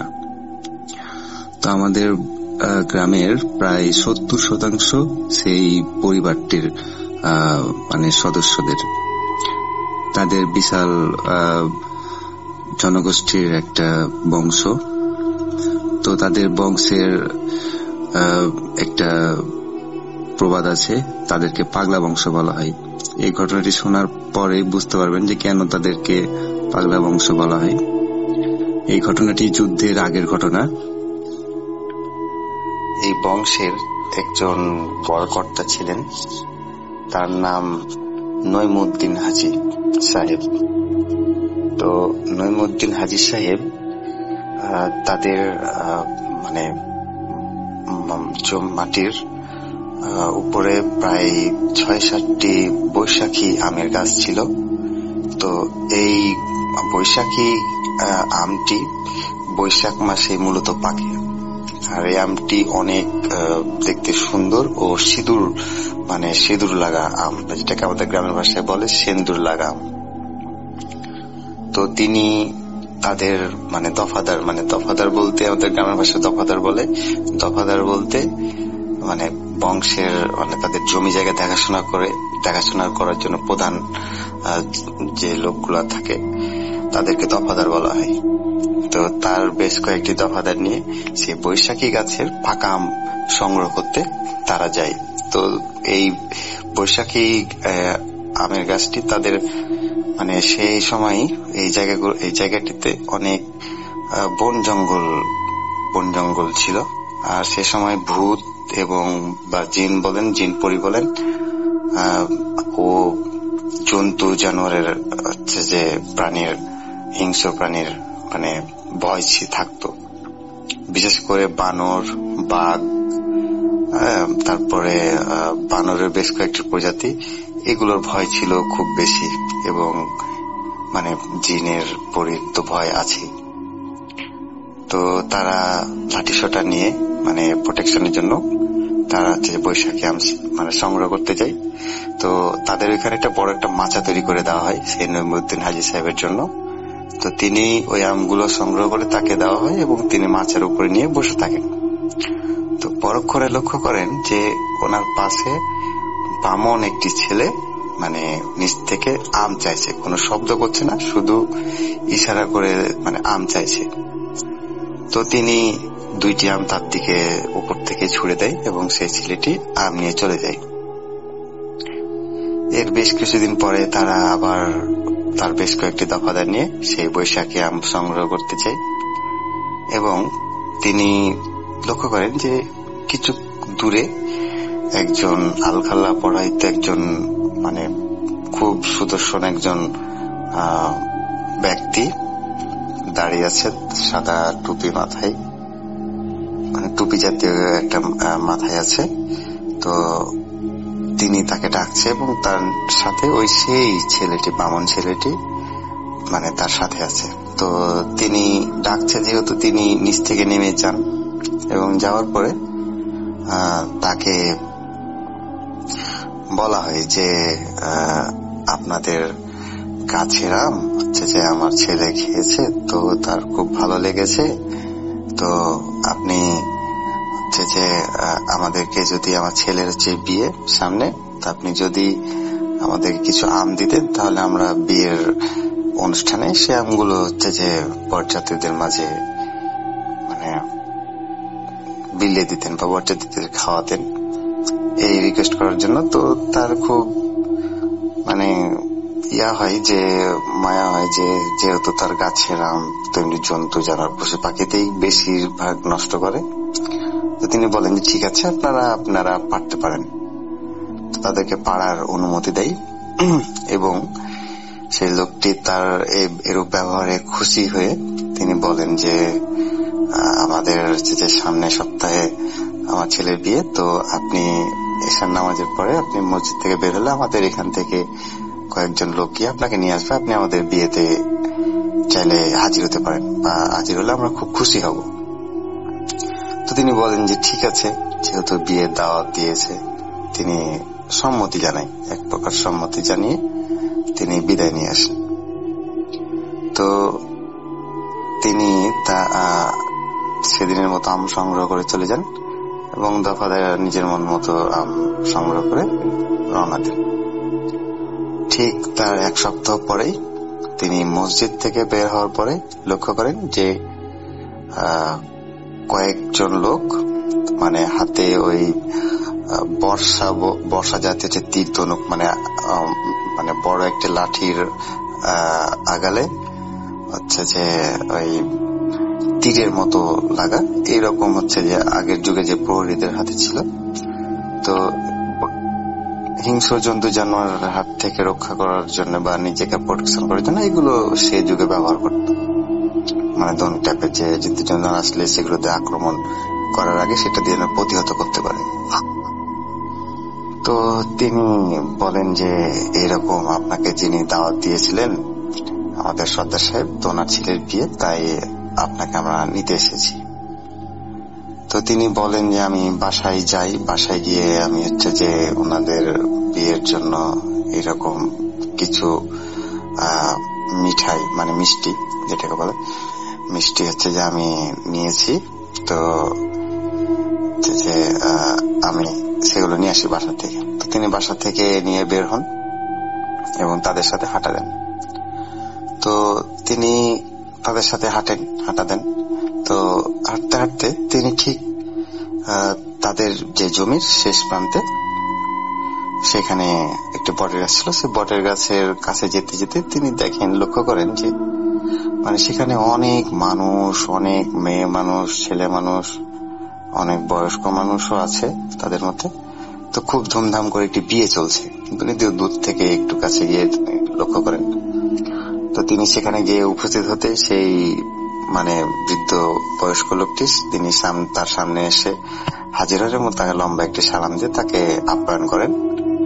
তো তাকে একটি মাটির যে ওই খাটলা মানে দড়ির খাটলা, যে দড়ির খাটলাতে মানে খাটের দড়ি দিয়ে যে খাট বানানো হয় ছোট্ট বসার জন্য, সেরকম একটা খাটের তাকে বসতে দেওয়া হয়। তিনি ওখানে বসেন এবং তাৎক্ষণিক তার সামনে অনেক নিত্য নতুন যে খাবার তাকে এনে দেওয়া হয়। এবং তিনি লক্ষ্য করেন যে সেই বট গাছ জুড়ে এত রাতের মধ্যে, সে সময় তো ইলেকট্রিসিটি ছিল না, হ্যাচাক, তারপর হচ্ছে যে মশাল চেরাগ, এসব লন্ঠন, এগুলো ব্যবহারের প্রচলন সবসময় সে সময় ছিল, কিন্তু ইলেকট্রিসিটি সে সময় ছিল না।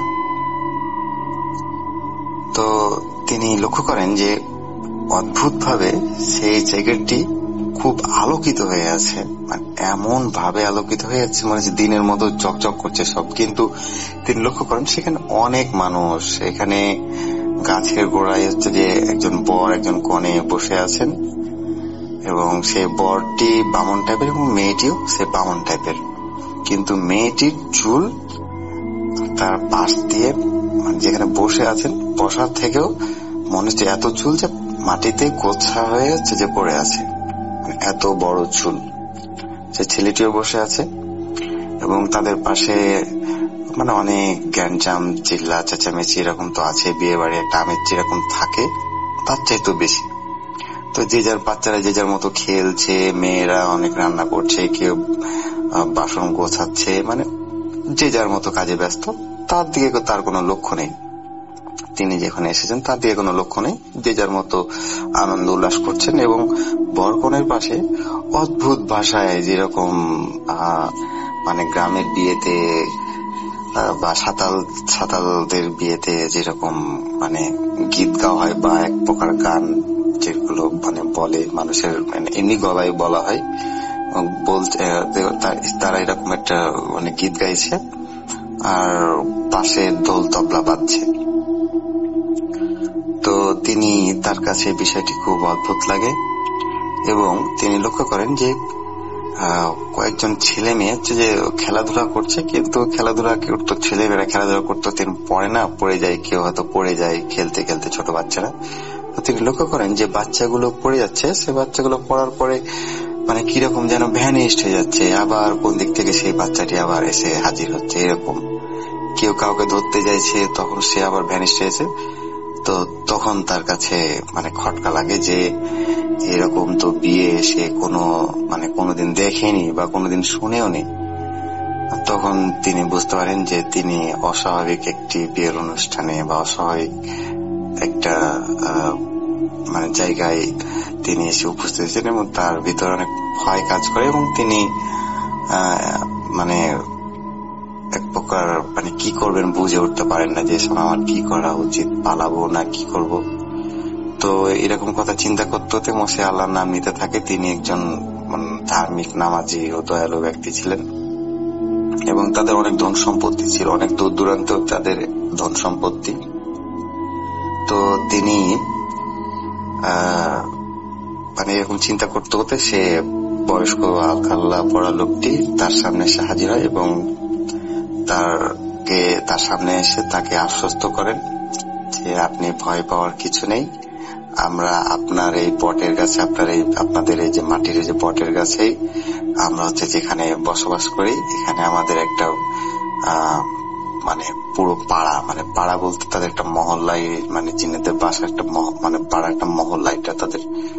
তো এখানে আমরা অনেক জিনের পরিবার, আমাদের এখানে বসবাস, আপনাদের এই গাছেই আমরা থাকি।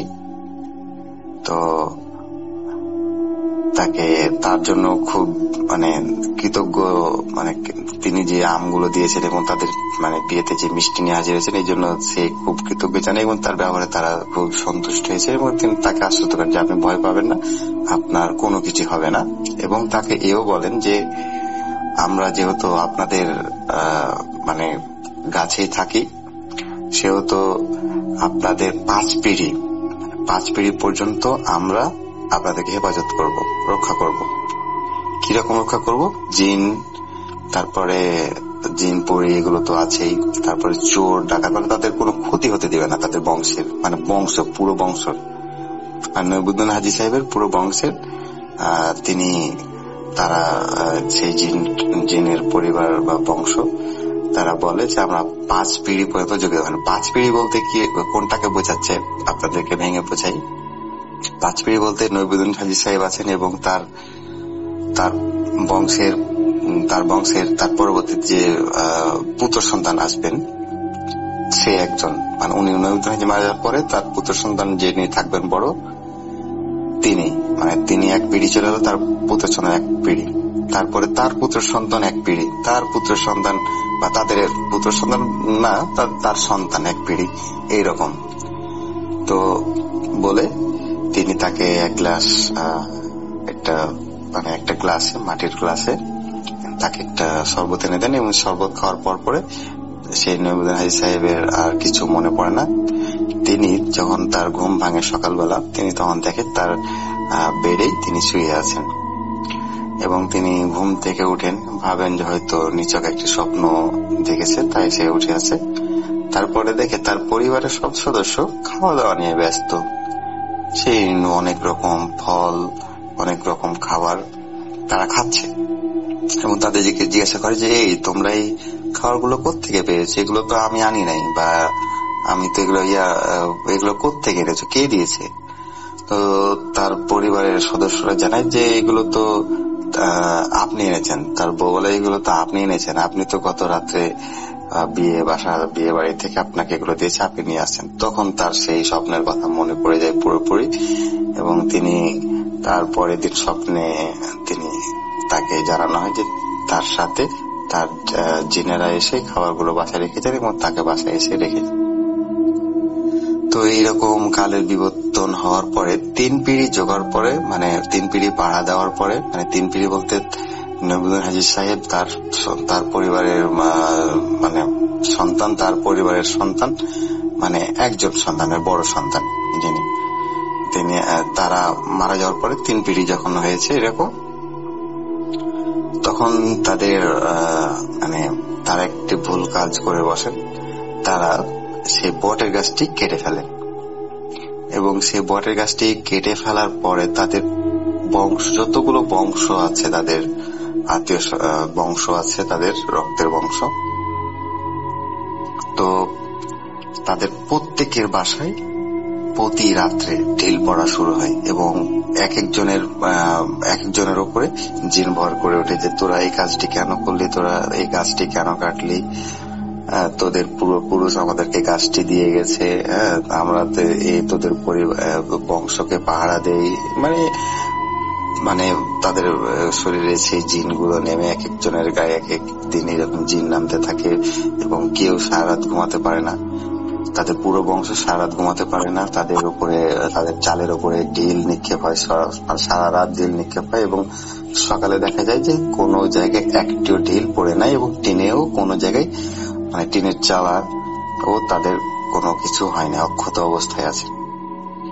তো তারা একজন বিজ্ঞ আলেম দ্বারা তারা এই জিনের সাথে কথা বলতে সক্ষম হয় এবং সেই জিনটি তাদেরকে বলেন যে তারা যেহেতু ভুলটি করে ফেলেছেন, তাহলে এখন তাদের যেটা করণীয়, যে জায়গায় বটের গাছটি ছিল সেই জায়গাটিকে সেন্টার করে, মধ্যখান করে পুকুর খনন করতে হবে এবং পুকুর খনন করার পরে সে পুকুরে যখন পানিতে ভরে যাবে,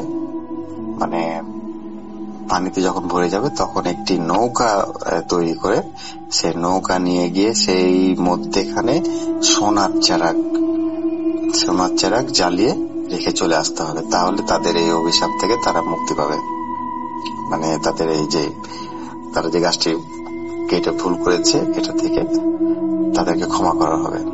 তো তাদের বংশের যারা ছিল সবাই তখন কেউ টাকা দিয়ে, পয়সা দিয়ে, কেউ ধান গম এগুলো দিয়ে, কেউ স্বর্ণ দিয়ে, যাদের স্বর্ণ ছিল তারা স্বর্ণ দিয়ে তারা একটা চেরা মানে বানায় এবং সেই বটের গাছটাকে সেন্টার করে তারা একটি বড় একটি পুকুর খনন করে ফেলে এবং পুকুর খনন করার পরেই বর্ষাকালে সে পুকুর পরিপূর্ণ হয় এবং তারা যখন এই সম্মতিটা দেয় তখন থেকে তাদের চালে ঢিল পড়া বন্ধ হয়ে যায় এবং এই পুকুর খনন করার পরেই পানিতে যখন পূর্ণ হয় সেই পুকুরটি, তখন তারা একটি নৌকাতে গিয়ে তারা একটি চেরাগ ওখান থেকে চালিয়ে আসে এবং চেরাগ চালিয়ে আসার পরে তাদের পরিবারের যে বিলাত একজন সন্তান আছে তার যে উপরে জিনহর হয় এবং তিনি বলেন যে তোরা যে চেরাগটি দিয়েছিস যে চেরাগটি স্বর্ণের নয়, তোরা স্বর্ণের চেরাগটি তোদের কাছে রেখে দিয়েছিস এবং তোরা যে ওই পিতলের চেরাগ নিয়ে এসে তোরা আমাদের সাথে ধোঁকাবাজি করেছিস এবং তোরা যে ধোঁকাবাজি করেছিস তোদের এই ফলস্বরূপ তোদের অভিশাপ দিয়ে গেলাম। আর তোদের যেহেতু 5 পিঁড়ি জোগানোর কথা ছিল, পাহারা দেওয়ার কথা ছিল, এখন থেকে সেটাও বাদ, তাদেরকে পাহারা দিবে না। এখন তারপরে তাদেরকে বলা হয় যে তোদের এই অভিশাপ দিয়ে গেলাম যে তোরা যতজন তোদের বংশে এবং যতদিন তোদের ভবিষ্যতে আসবে যত পুরুষ এবং সকলেই পাগল হয়ে মারা যাবে। তো সত্যি তাই হয়, এখন পর্যন্ত ওদের পরিবারের যতজন মারা যায় সবাই মৃত্যুর আগে পাগল হয়ে যায়, পাগল হয়ে যাওয়ার পরে মারা যায়। একজন প্রায় জন্মের পর থেকে পাগল, আর কয়েকজন পাগল হয়ে মারা গেছে আমাদের চোখের সামনেই। আর তাদের এই যে পাহারা দেওয়ার কথাটা বলি, জিঞ্জার পাহারা দিত কিভাবে, তারা যখন চোর যখন তাদের বাসায় চুরি করতে আসতো, কেউ হয়তো ছাগল চুরি করতে আসতো বা গরু চুরি করতে আসতো বা কেউ ধান গম চুরি করতে আসতো কুটি থেকে, তো চুরি করার পরে তারা ওইভাবে স্ট্যাচু হয়ে দাঁড়িয়ে থেকে যেত ওইভাবে সারা রাত। এবং তাদের পরিবারের কেউ যখন একজন নামাজ পড়ার জন্য বা সকালবেলা বা প্রসাব পায়খানা করার জন্য তারা যখন বের হতো তখন তারা দেখতো চোর দাঁড়িয়ে আছে এবং তারা যখন দেখতো ভালোভাবে যে হ্যাঁ চোর দাঁড়িয়ে আছে, তখন সেই চোরটি পালাতে শুরু করতো এবং আবার সে যখন দেখতো যে ধরা ছোঁয়ার বাইরে চলে আসে তখন সেই চোর আবার স্ট্যাচু থেকে যেত এবং সেই লোকটি যখন মানুষজন ডাকার পরে জমা হওয়ার পরে যখন মানুষজন জমা হচ্ছে যেত তখন সেই চোরটি আবার জিনগুলো সেই চোরটিকে আবার ছেড়ে দিত এবং সেই চোরটি ধরা পড়ে যেত। এভাবে তাদের বংশের পাহারা দিত সেই জিনগুলো। তাদের বংশে কোনো সময় সেই 3 পিঁড়ি কোনোদিনই চুরি করতে পারেনি, সেই 3 পিঁড়ি পর্যন্ত। এবং তাদের এই বিয়াদবি বা দিনের সাথে ধোঁকাবাজি করার কারণে 5 পিঁড়ি পাহারা দেওয়ার কথা ছিল এবং সেই জিনগুলি ধোঁকাবাজির জন্য 3 পিঁড়ি পাহারা দেয় এবং বাকি 2 পিঁড়ি তারা আর পাহারা দেয়নি। এইভাবে তাদের বংশকে রক্ষা করেছিল। এখন পর্যন্ত রাসেল ভাই তাদের বংশে যতজন মারা যায় সকলে পাগল হয়ে মারা যায়। এগুলো আমাদের স্বচক্ষে প্রমাণ এবং এই বংশের গ্রামে আমাদের বাসা এবং আমাদের গ্রামের অধিকাংশ গ্রামের আশেপাশে বাগান বলেন, ধানের জমি বলেন, সব প্রায় জমি সম্পদ এই বংশটির। তো এই বংশটিকে আমাদের গ্রামে পাগল বংশ বলা হয় বা পাগলা বংশ বলা হয়। তো এই ছিল আমার ঘটনা। এই ঘটনাটি আমি প্রথম শেয়ার করছি। আসসালামু আলাইকুম।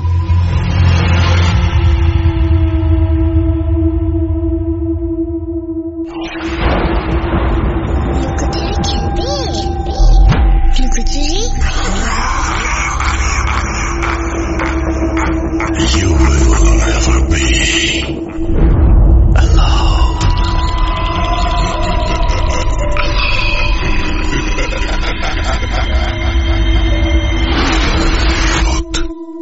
.com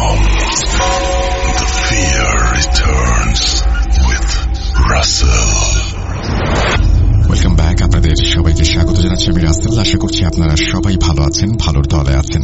আমি সবসময় বলি যে খুলনার ঘটনা এবং রাজশাহীর ঘটনা খুব অন্যরকম হয়, খুব স্পেশাল হয়। আর দেশের বাইরের ঘটনার কথা যখন বলি তখন সবসময় বলি লন্ডনের কথা। আজকে একটা অডিও ক্লিপ পেয়েছি আমি, যেটি এসেছে লন্ডন থেকে, পাঠিয়েছেন অ্যান্ডি। এবং অ্যান্ডি একজন স্টুডেন্ট, তিনি হায়ার এডুকেশনের জন্য এখন লন্ডনে আছেন। তিনি আমাদের একটা অডিও ক্লিপ শেয়ার করেছেন। তিনি বলেছেন এই অডিও ক্লিপটি যদি আমি শেয়ার করি তাহলে পরবর্তীতে তিনি আরো ঘটনা পাঠাবেন। চলুন আমরা শুনে আসি অ্যান্ডির একটা চমৎকার audio clip. Hello, good evening Rasel ভাই। আমি অ্যান্ডি লন্ডন থেকে বলছিলাম। সো বেসিকলি আমার সাথে ভৌতিক অলৌকিক ঘটনা দেশে থাকতেও কিছু হয়েছে, অ্যান্ড সেগুলা হয়তো বা তেমন মেজর কিছু না, বা এটা যদি সিলেক্টেড হয় আমি অন্য একটা অডিও ক্লিপে অবশ্যই বলবো অথবা লিখে পাঠাবো। সো আজকে যে ঘটনাটা আমি শেয়ার করতেছি সেটা হচ্ছে গত মিড অফ অগস্ট অথবা মিড অফ অগস্টের একটি ঘটনা। তো আমি শুরু করলাম। তো মিড অফ অগস্ট এই বছরেই আমি থাকি ইস্ট হ্যামে। সো আমি উলউইচ নামে একটা এরিয়াতে যাই একটা ব্যক্তিগত কাজে। তো উলউইচ যাওয়ার জন্য আমার বাসা থেকে বাস নিয়ে প্রথমে যেতে হবে আর ডিএলআর নামে একটা ট্রেন। ডিএলআর হচ্ছে ট্রেনের একটা সেকশন লন্ডনে। সো ডিএলআর সেকশন পর্যন্ত যাইতে হবে এবং ডিএলআর এর ট্রেন স্টেশনের নাম হচ্ছে king George V, it means king George 5 station. তো ওইখান থেকে আরেকটা ট্রেন দিয়ে উলউইচ আসছে না, একটা স্টপেজ মাত্র।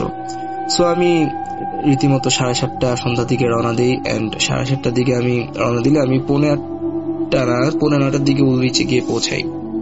সো ওইখানে আমি আমার কাজটা শেষ করে আমি যখন ব্যাক করতেছিলাম, the time was nearly 10 o'clock। So 10 o'clock আমি আবার ওইখান থেকে ট্রেনে উঠে একটা স্টপেজ এসে আমি কিং জর্জ ভিতে নামি, এবং সেখান থেকে আমার বাস নিতে হইলে আমার হাঁটতে হবে, যদি আমি রাস্তা দিয়ে হাঁটি সেটা হচ্ছে 20 to 25 minutes, অ্যান্ড যদি আমি ভিতরে একটা পার্ক আছে, ইটস কাইন্ড অফ অ্যাবান্ডেন্ট একটা পার্ক, তেমন মানুষজন যায় না, খোলামেলা জায়গা আর কি। So let's call it a park. So আমি যদি ওইখানের ভিতর দিয়ে যাই তাহলে ম্যাক্স 5 to 8 minutes লাগবে আমার। সো আমি তখন কিছু চিন্তা না করে আমি পার্কের মধ্যে দিয়ে হাঁটা শুরু করি, রাস্তা থেকে পার্কের ভিতর দিয়ে আর কি। সো এখানে একটা পয়েন্ট হচ্ছে, আমি যখন ট্রেন স্টেশন দিয়ে নামতেছিলাম তখন সামহাও কোনো একটা ভাবে লাইক সিঁড়ির হ্যান্ডেল কিছু একটা সাথে বাড়ি খেয়ে আমার হাতের আঙ্গুল একটু কেটে যায়। সো এখান থেকে হালকা ব্লিডিং হইতেছিল, খুব বেশি না, একদম হালকা। সো যখন আমি পার্ক দিয়ে হাঁটতেছি তখন আমার মনে হইতেছিল যে অনেকগুলা চোখ আমাকে দেখতেছে, এন্ড আমি সারাও এখানে অনেক শক্তির অস্তিত্ব আছে, যেটা আমি একদম ক্লিয়ারলি ফিল করতেছি যে ব্যাপারটা আছে। যদি কেউ না থাকে তাহলে অনুভূতিটা এমন থাকবে যে সব পুরো পরিবেশটা খা খা করতেছে অন্ধকারে। ব্যাপারটা এরকম না, ব্যাপারটা হচ্ছে অন্ধকার অনেক, বাট আমি বুঝতেছি যে there are so many people around me.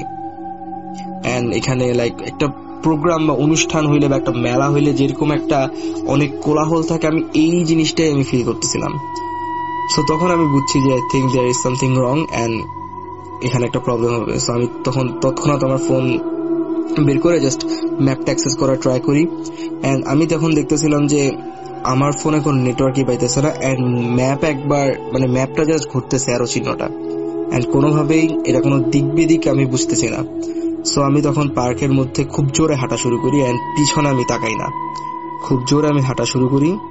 R somehow আমি ঘড়ি অনুযায়ী আমি প্রায় 40 মিনিট ওই পার্কের মধ্যে হাঁটাহাঁটি করি, এন্ড এই 40 মিনিট আমি বের হওয়ার কোনো দিক খুঁজে পাই নাই।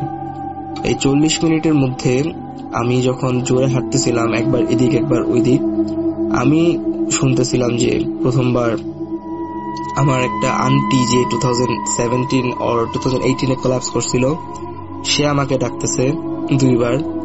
দেন আমি শুনতেছিলাম আমার দাদি আমাকে ডাকতেছে, এন্ড লাস্ট টাইম যখন আমি শুনতেছি যে আমার প্রেমিকা আমাকে ডাকতেছে, ওর ভয়েস, এন্ড ঠিক তখন আমি কিছুক্ষণের জন্য আমি ভাবছি আমার পিছে তাকানো উচিত, বাট সামহাউ আমি পিছনে তাকাই নাই, কজ ওই ডাকটা ছিল 2 বার। অ্যান্ড এটা যদি কোনোভাবে 3 বার হইতো then it could be a human, but যখন 2 বার আমি ডাকটা শুনছি অ্যান্ড আমি যখন প্রচুর ভয় পাই অ্যান্ড আমি দৌড় শুরু করি।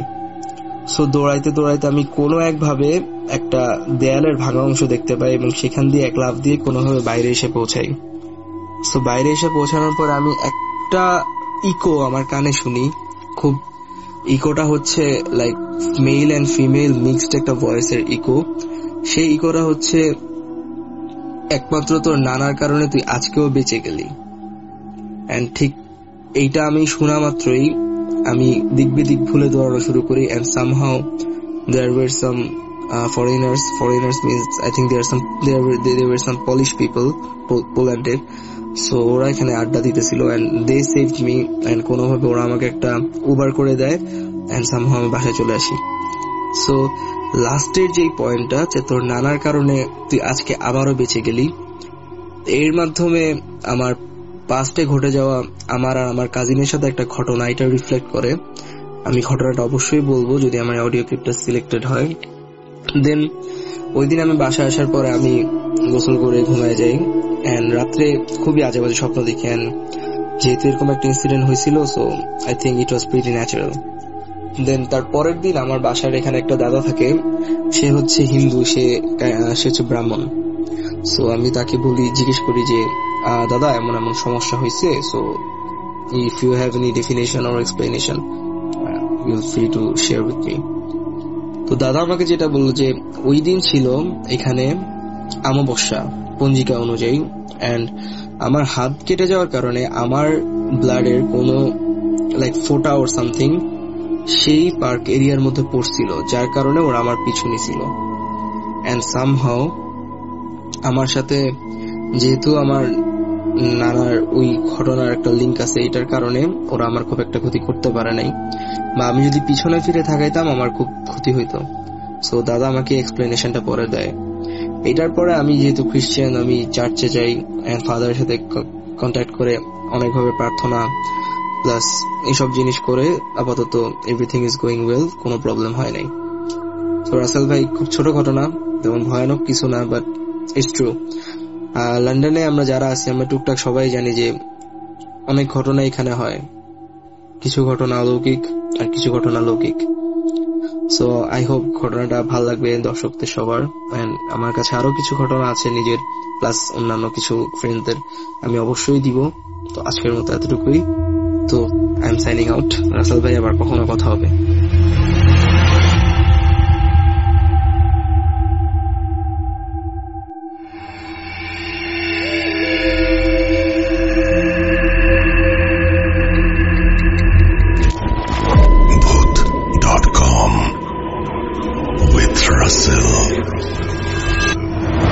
Welcome back. আপনাদের সবাইকে স্বাগত জানাচ্ছি আমি রাসেল। আশা করছি আপনারা সবাই ভালো আছেন এবং ভালোর তলায় আছেন। অনেক দিন থেকেই তানভীর তুষারকে আমি ঘটনা পাঠাতে বলছিলাম, তো যেহেতু আমরা ভয়ের 4 রাত করছি, একটা স্পেশাল ইভেন্ট, এবং সেইখানে তানভীর তুষার হঠাৎ করে একটা ঘটনা পাঠিয়ে দিয়েছেন। না, লিখে পাঠাননি, সরাসরি বলে পাঠিয়েছেন এবং এডিটও করেছেন তিনি নিজে, এবং সেই সাথে তিনি এডিটের মধ্যে বেশ কিছু এক্সপেরিমেন্টও করেছেন। যদি ভালো লাগে অবশ্যই কমেন্ট সেকশনে জানাবেন, আর আরো ভালো লাগলে শেয়ার করবেন বন্ধুদের সাথে। আমরা চলে যাব তানভীর তুষারের ঘটনায়।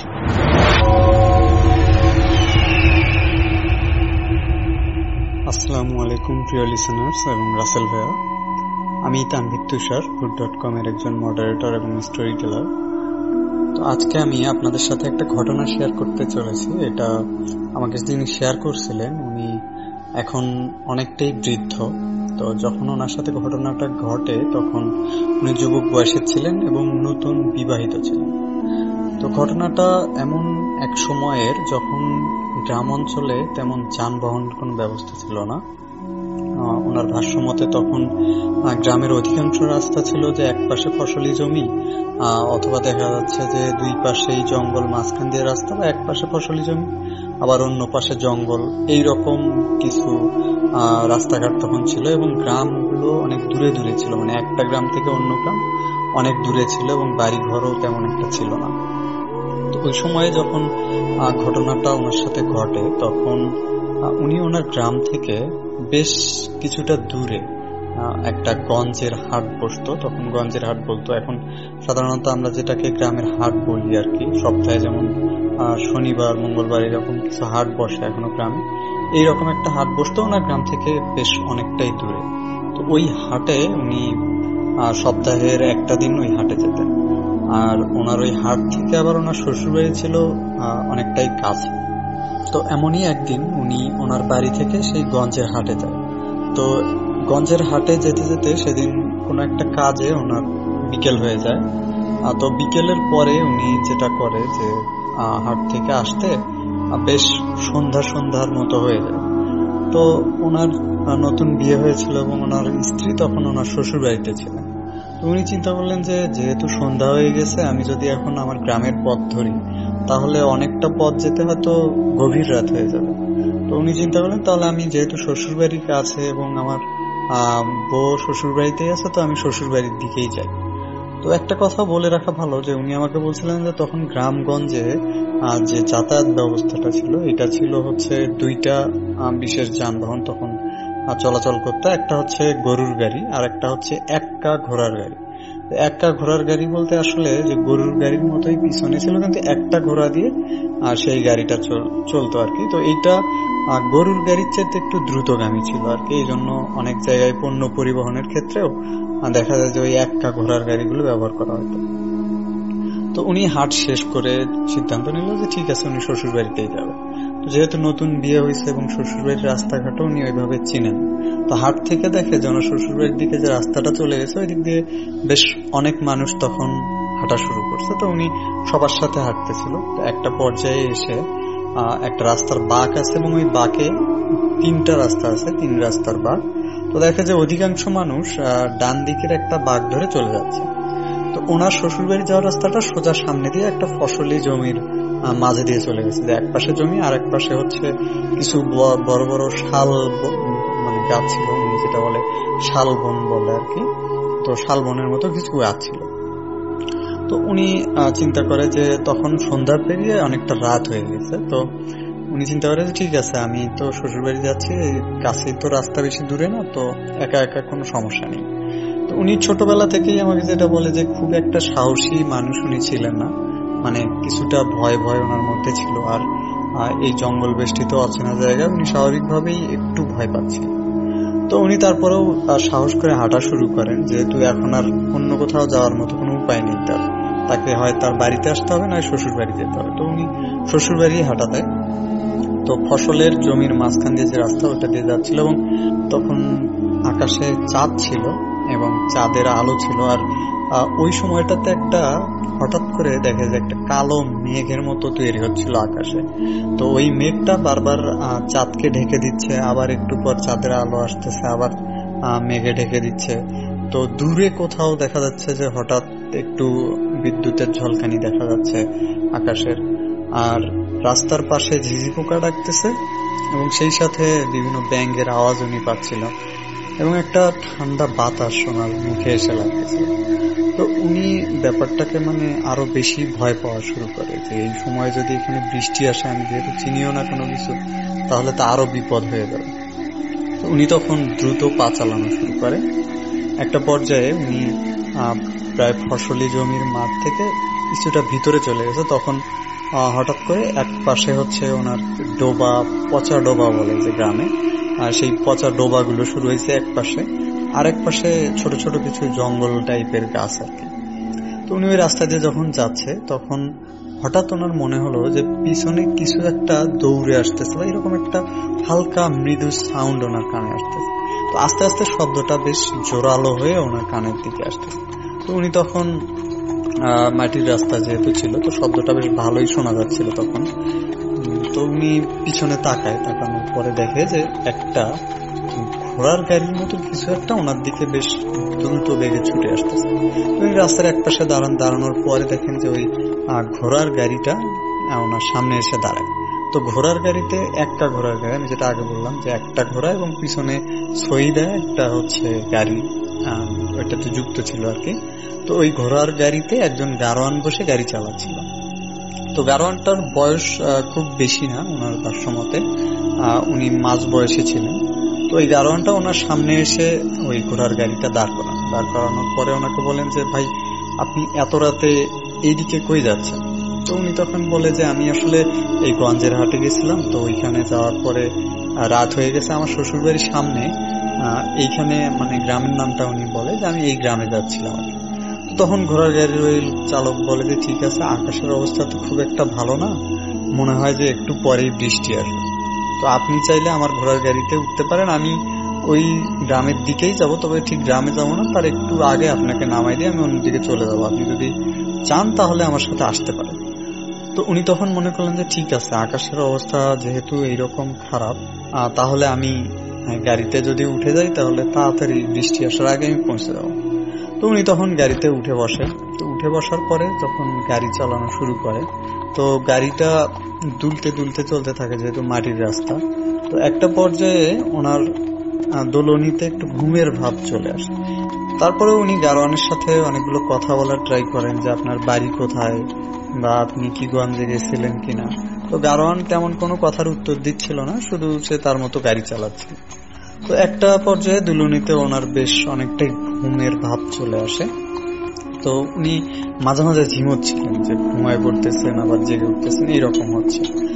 তো এর মধ্যেই উনি যেটা খেয়াল করেন যে হঠাৎ করে একটা কোনো কিছুর সাথে ঘোড়ার গাড়ির যে চাকাটা ছিল এটা বেশ একটু জোরে ধাক্কা লাগে, মানে গর্ত টাইপে, যেমন গাড়ির চাকা পড়লে যেমন একটা ঝাঁকুনি হয়, এইরকম একটা ঝাঁকুনিতে ওনার ঘুমটা একদম পুরোপুরি ভেঙে যায়। উনি চমকে ওঠেন আর কি। চমকে ওঠার পরে উনি দেখেন যে ঘোড়ার গাড়িটাতে উনি বসেছিলেন, ঘোড়াটা একাই গাড়ি নিয়ে চলতেছে, কিন্তু কোনো গাড়োয়ান নেই।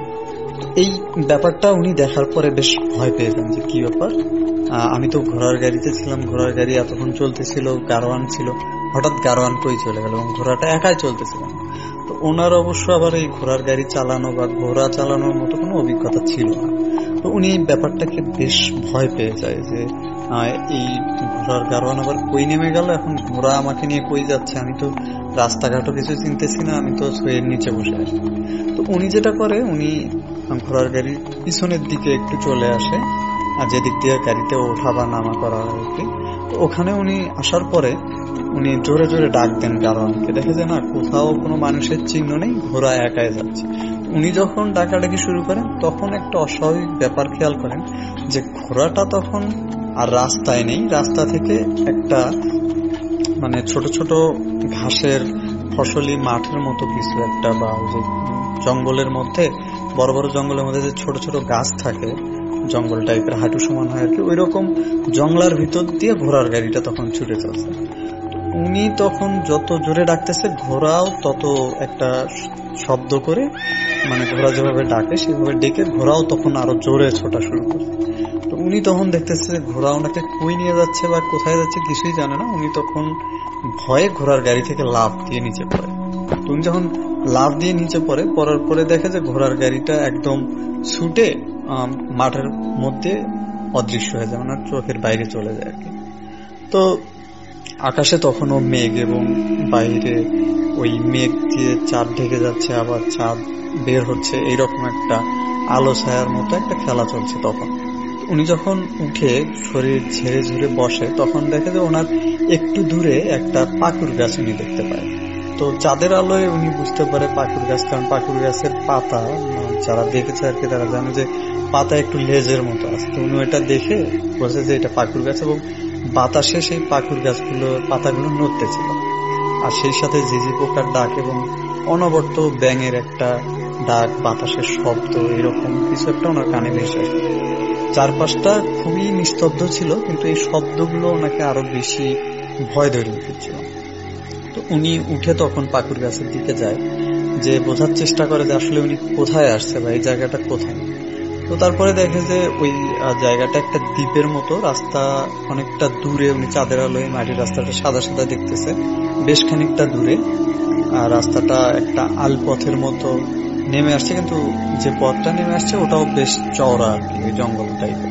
তো এখানে উনি আসার পরে যেটা খেয়াল করে যে ফসলি জমির সাথে একটা, আমরা গ্রাম্য ভাষা আগে বলতাম ডেরা বলতাম আর কি, এটা সাধারণত পলিথিন অথবা কাপড় দিয়ে যেমন এখনকার বেদেরা যেমন একটা ঘর বেঁধে থাকে, ওই রকম গ্রাম অঞ্চলেও তখন ডেরা ছিল, যেটাতে মানুষ ফসল পাহারা দেওয়ার জন্য বা যে কোনো কিছু পাহারা দেওয়ার জন্য একটা ডেরা বেঁধে থাকে।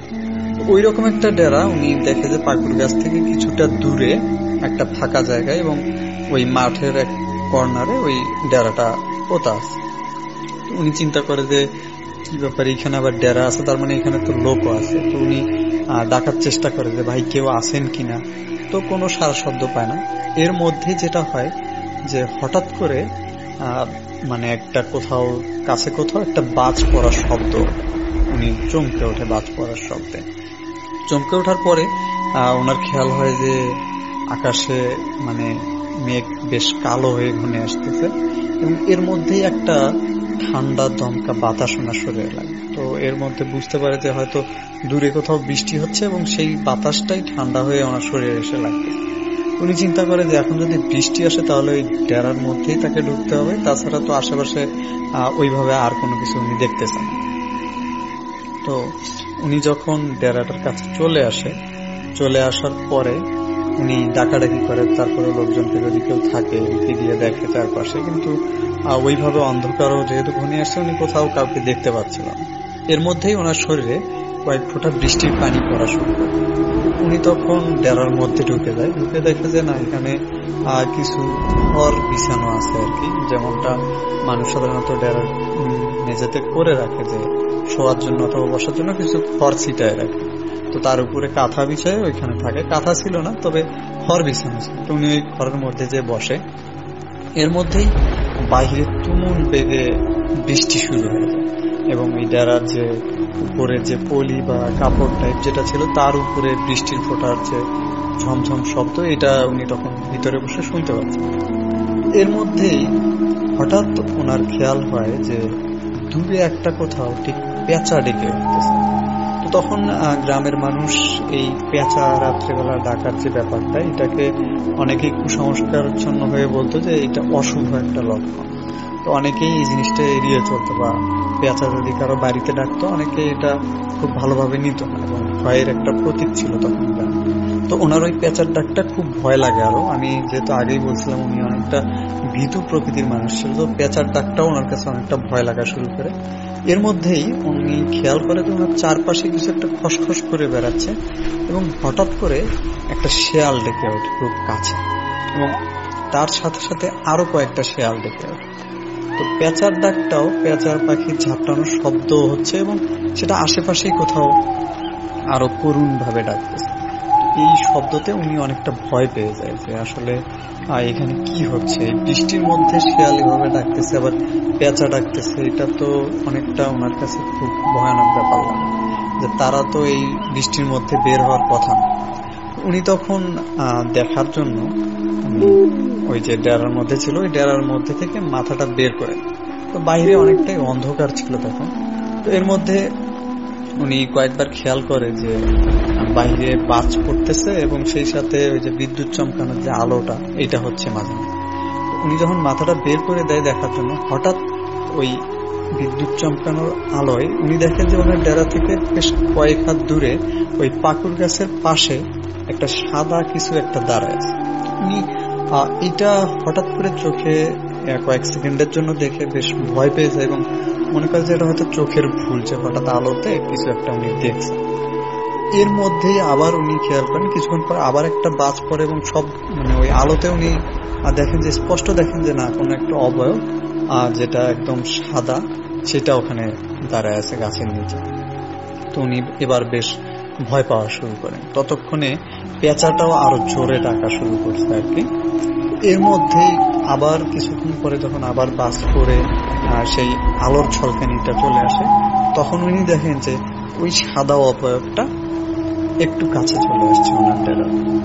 এর একটু পরে আরেকটা ঝলকানিতে উনি দেখেন যে আরেকটু কাছে চলে আসছে এবং এবার তিনি স্পষ্টভাবে দেখতে পারেন যে এটা আসলে একটা কাফন করা লাশ, যেটা সোজা হয়ে দাঁড়ায় আছে, কাফন করা অবস্থায় সোজা হয়ে দাঁড়ায় আছে, তার মুখ নেই এবং পুরো শরীরটা ঢাকা সাদা কাপড়ে। এইটা দেখে উনি এবার প্রচন্ড রকমের ভয় পেয়ে যান। তো ভয় পাওয়ার পরে উনি যেটা করে এক লাফে ওনার যে ডেরার পিছনের দিকটা ছিল, ওই পিছনের দিকের যে জায়গাটা ছিল ওটা ভেঙে উনি বের হয়ে দিক বিদিক শূন্য হয়ে উনি রাস্তার দিকে দৌড়াইতে শুরু করে। রাস্তার দিকে যখন দৌড়াইতে শুরু করে পিছনে উনি তাকাচ্ছিল এবং ওই যে হঠাৎ করে একটু করে আলো আসতেছিল, বিদ্যুৎ চমকাচ্ছিল এবং সেই আলোতে উনি দেখতেছিল যে ওই যে লাশটা ছিল কাফন করা ওটাও অনেকটা দৌড়ের ভঙ্গিতে কিন্তু হালকা বাতাসে ভেসে ভেসে ওনার পিছে পিছে আসতেছে। এইটা দেখে উনি আরো জোরে দৌড়ানো শুরু করে এবং একটা পর্যায়ে দেখে যে উনি রাস্তায় যখন ওঠে তখন দেখে যে রাস্তার ঠিক পিছন দিক থেকে ওই ঘোড়ার গাড়ির শব্দ করে একটা মানে কিছু একটা দৌড়ে আসতেছে।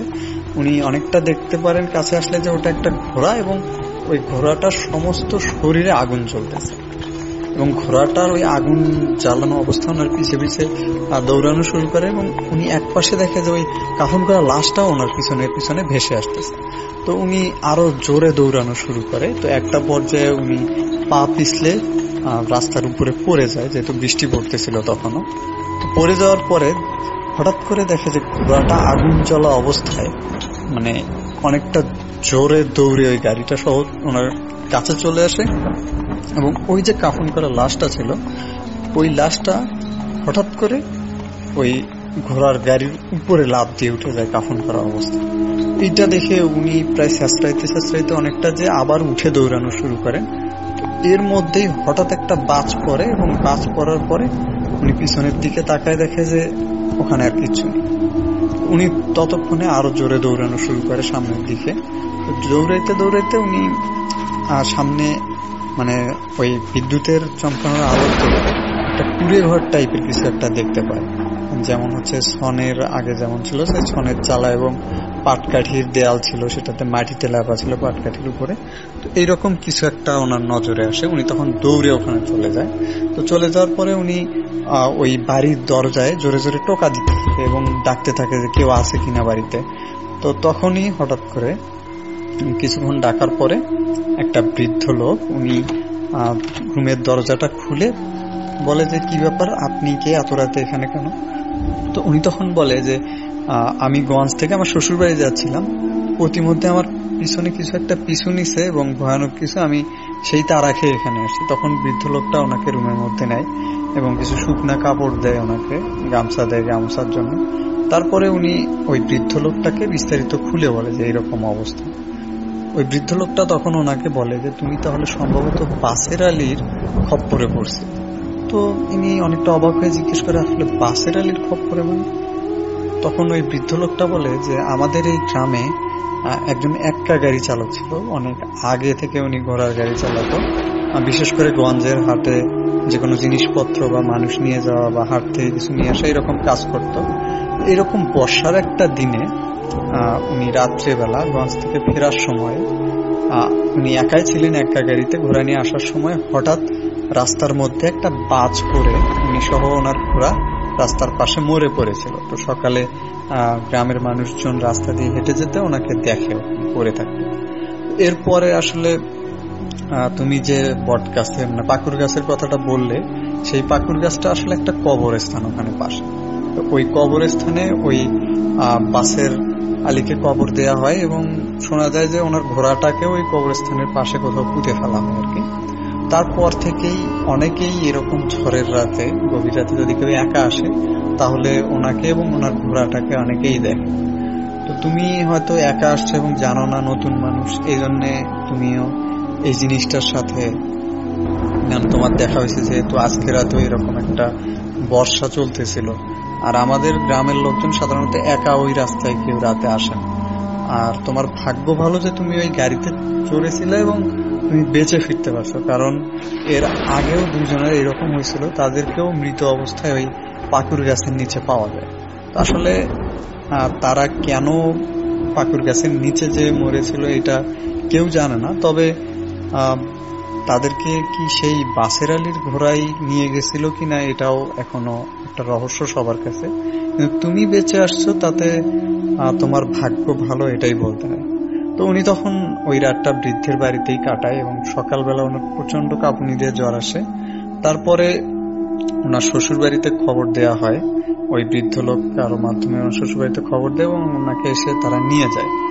তো যাওয়ার পরে এতগুলো বছর পরে উনি যখন আমাকে ঘটনাটা বলতেছিল, উনি বলতেছিল যে রাস্তাটা এখনো আছে, কিন্তু সেটা রাস্তাটা এখন পাকা হয়ে গেছে।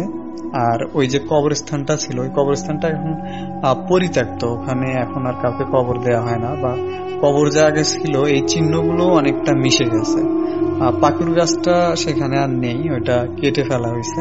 তো এরপরে আসলে ওখানে আর কোনো ঘটনা কারোর সাথে ঘটছিল কিনা এইটা উনি নির্দিষ্ট করে আর বলতে পারে না, কারণ উনি এই সম্পর্কে পরবর্তীতে আর কোনো খোঁজ নেয়নি এবং উনি এতটাই ভয় পেয়ে যান যে অনেকদিন আর শ্বশুর বাড়িতে উনি যাননি।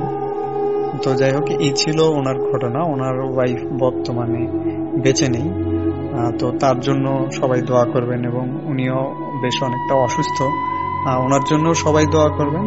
তো এই ছিল আজকে আমার ঘটনা। আমি হয়তো সামনে আরো একটা ঘটনা নিয়ে আপনাদের সামনে আসবো। ধন্যবাদ সবাইকে, আর সবাই ভালো থাকবেন, ভূত.com এর সাথেই থাকবেন। আল্লাহ হাফেজ। Welcome back. আশা করছি আপনারা সবাই ভালো আছেন, ভালোর দলে আছেন। ভয়ের 4 রাত গত 4 দিন ধরে আপনাদের শোনালাম আমরা, এবং একটু আগে যে ঘটনাটি শুনলাম তার মাধ্যমে শেষ হয়ে গেল এই ভয়ের 4 রাতের শেষ এপিসোডটিও। এই 4 দিন কতটুকু আনন্দ দিতে পারলাম আমি জানি না, কারণ আসলে অনেকেরই কাজ থাকে, বৃহস্পতিবার শুক্রবার ছাড়া অনেকে হয়তো সময়ও বের করতে পারেন না। তারপরেও আমরা চেষ্টা করেছি আপনাদের কাছে নতুন কিছু দেবার। অক্টোবর মাসে নতুন কিছু আমরা সবসময় নিয়ে আসি, এবার নিয়ে আসছিলাম ভয়ের 4 রাত। আমি জানি না কতটুকু ভালো লেগেছে, যদি ভালো লাগে অবশ্যই আমাদের জানাবেন। আমরা আজকের মতো বিদায় নিব, ফিরে আসবো আবার খুব দ্রুত। সেই পর্যন্ত সবাই ভালো থাকুন, সুস্থ থাকুন, মোস্ট ইম্পর্টেন্টলি ভূত.com এর সাথে থাকুন। আল্লাহ হাফেজ।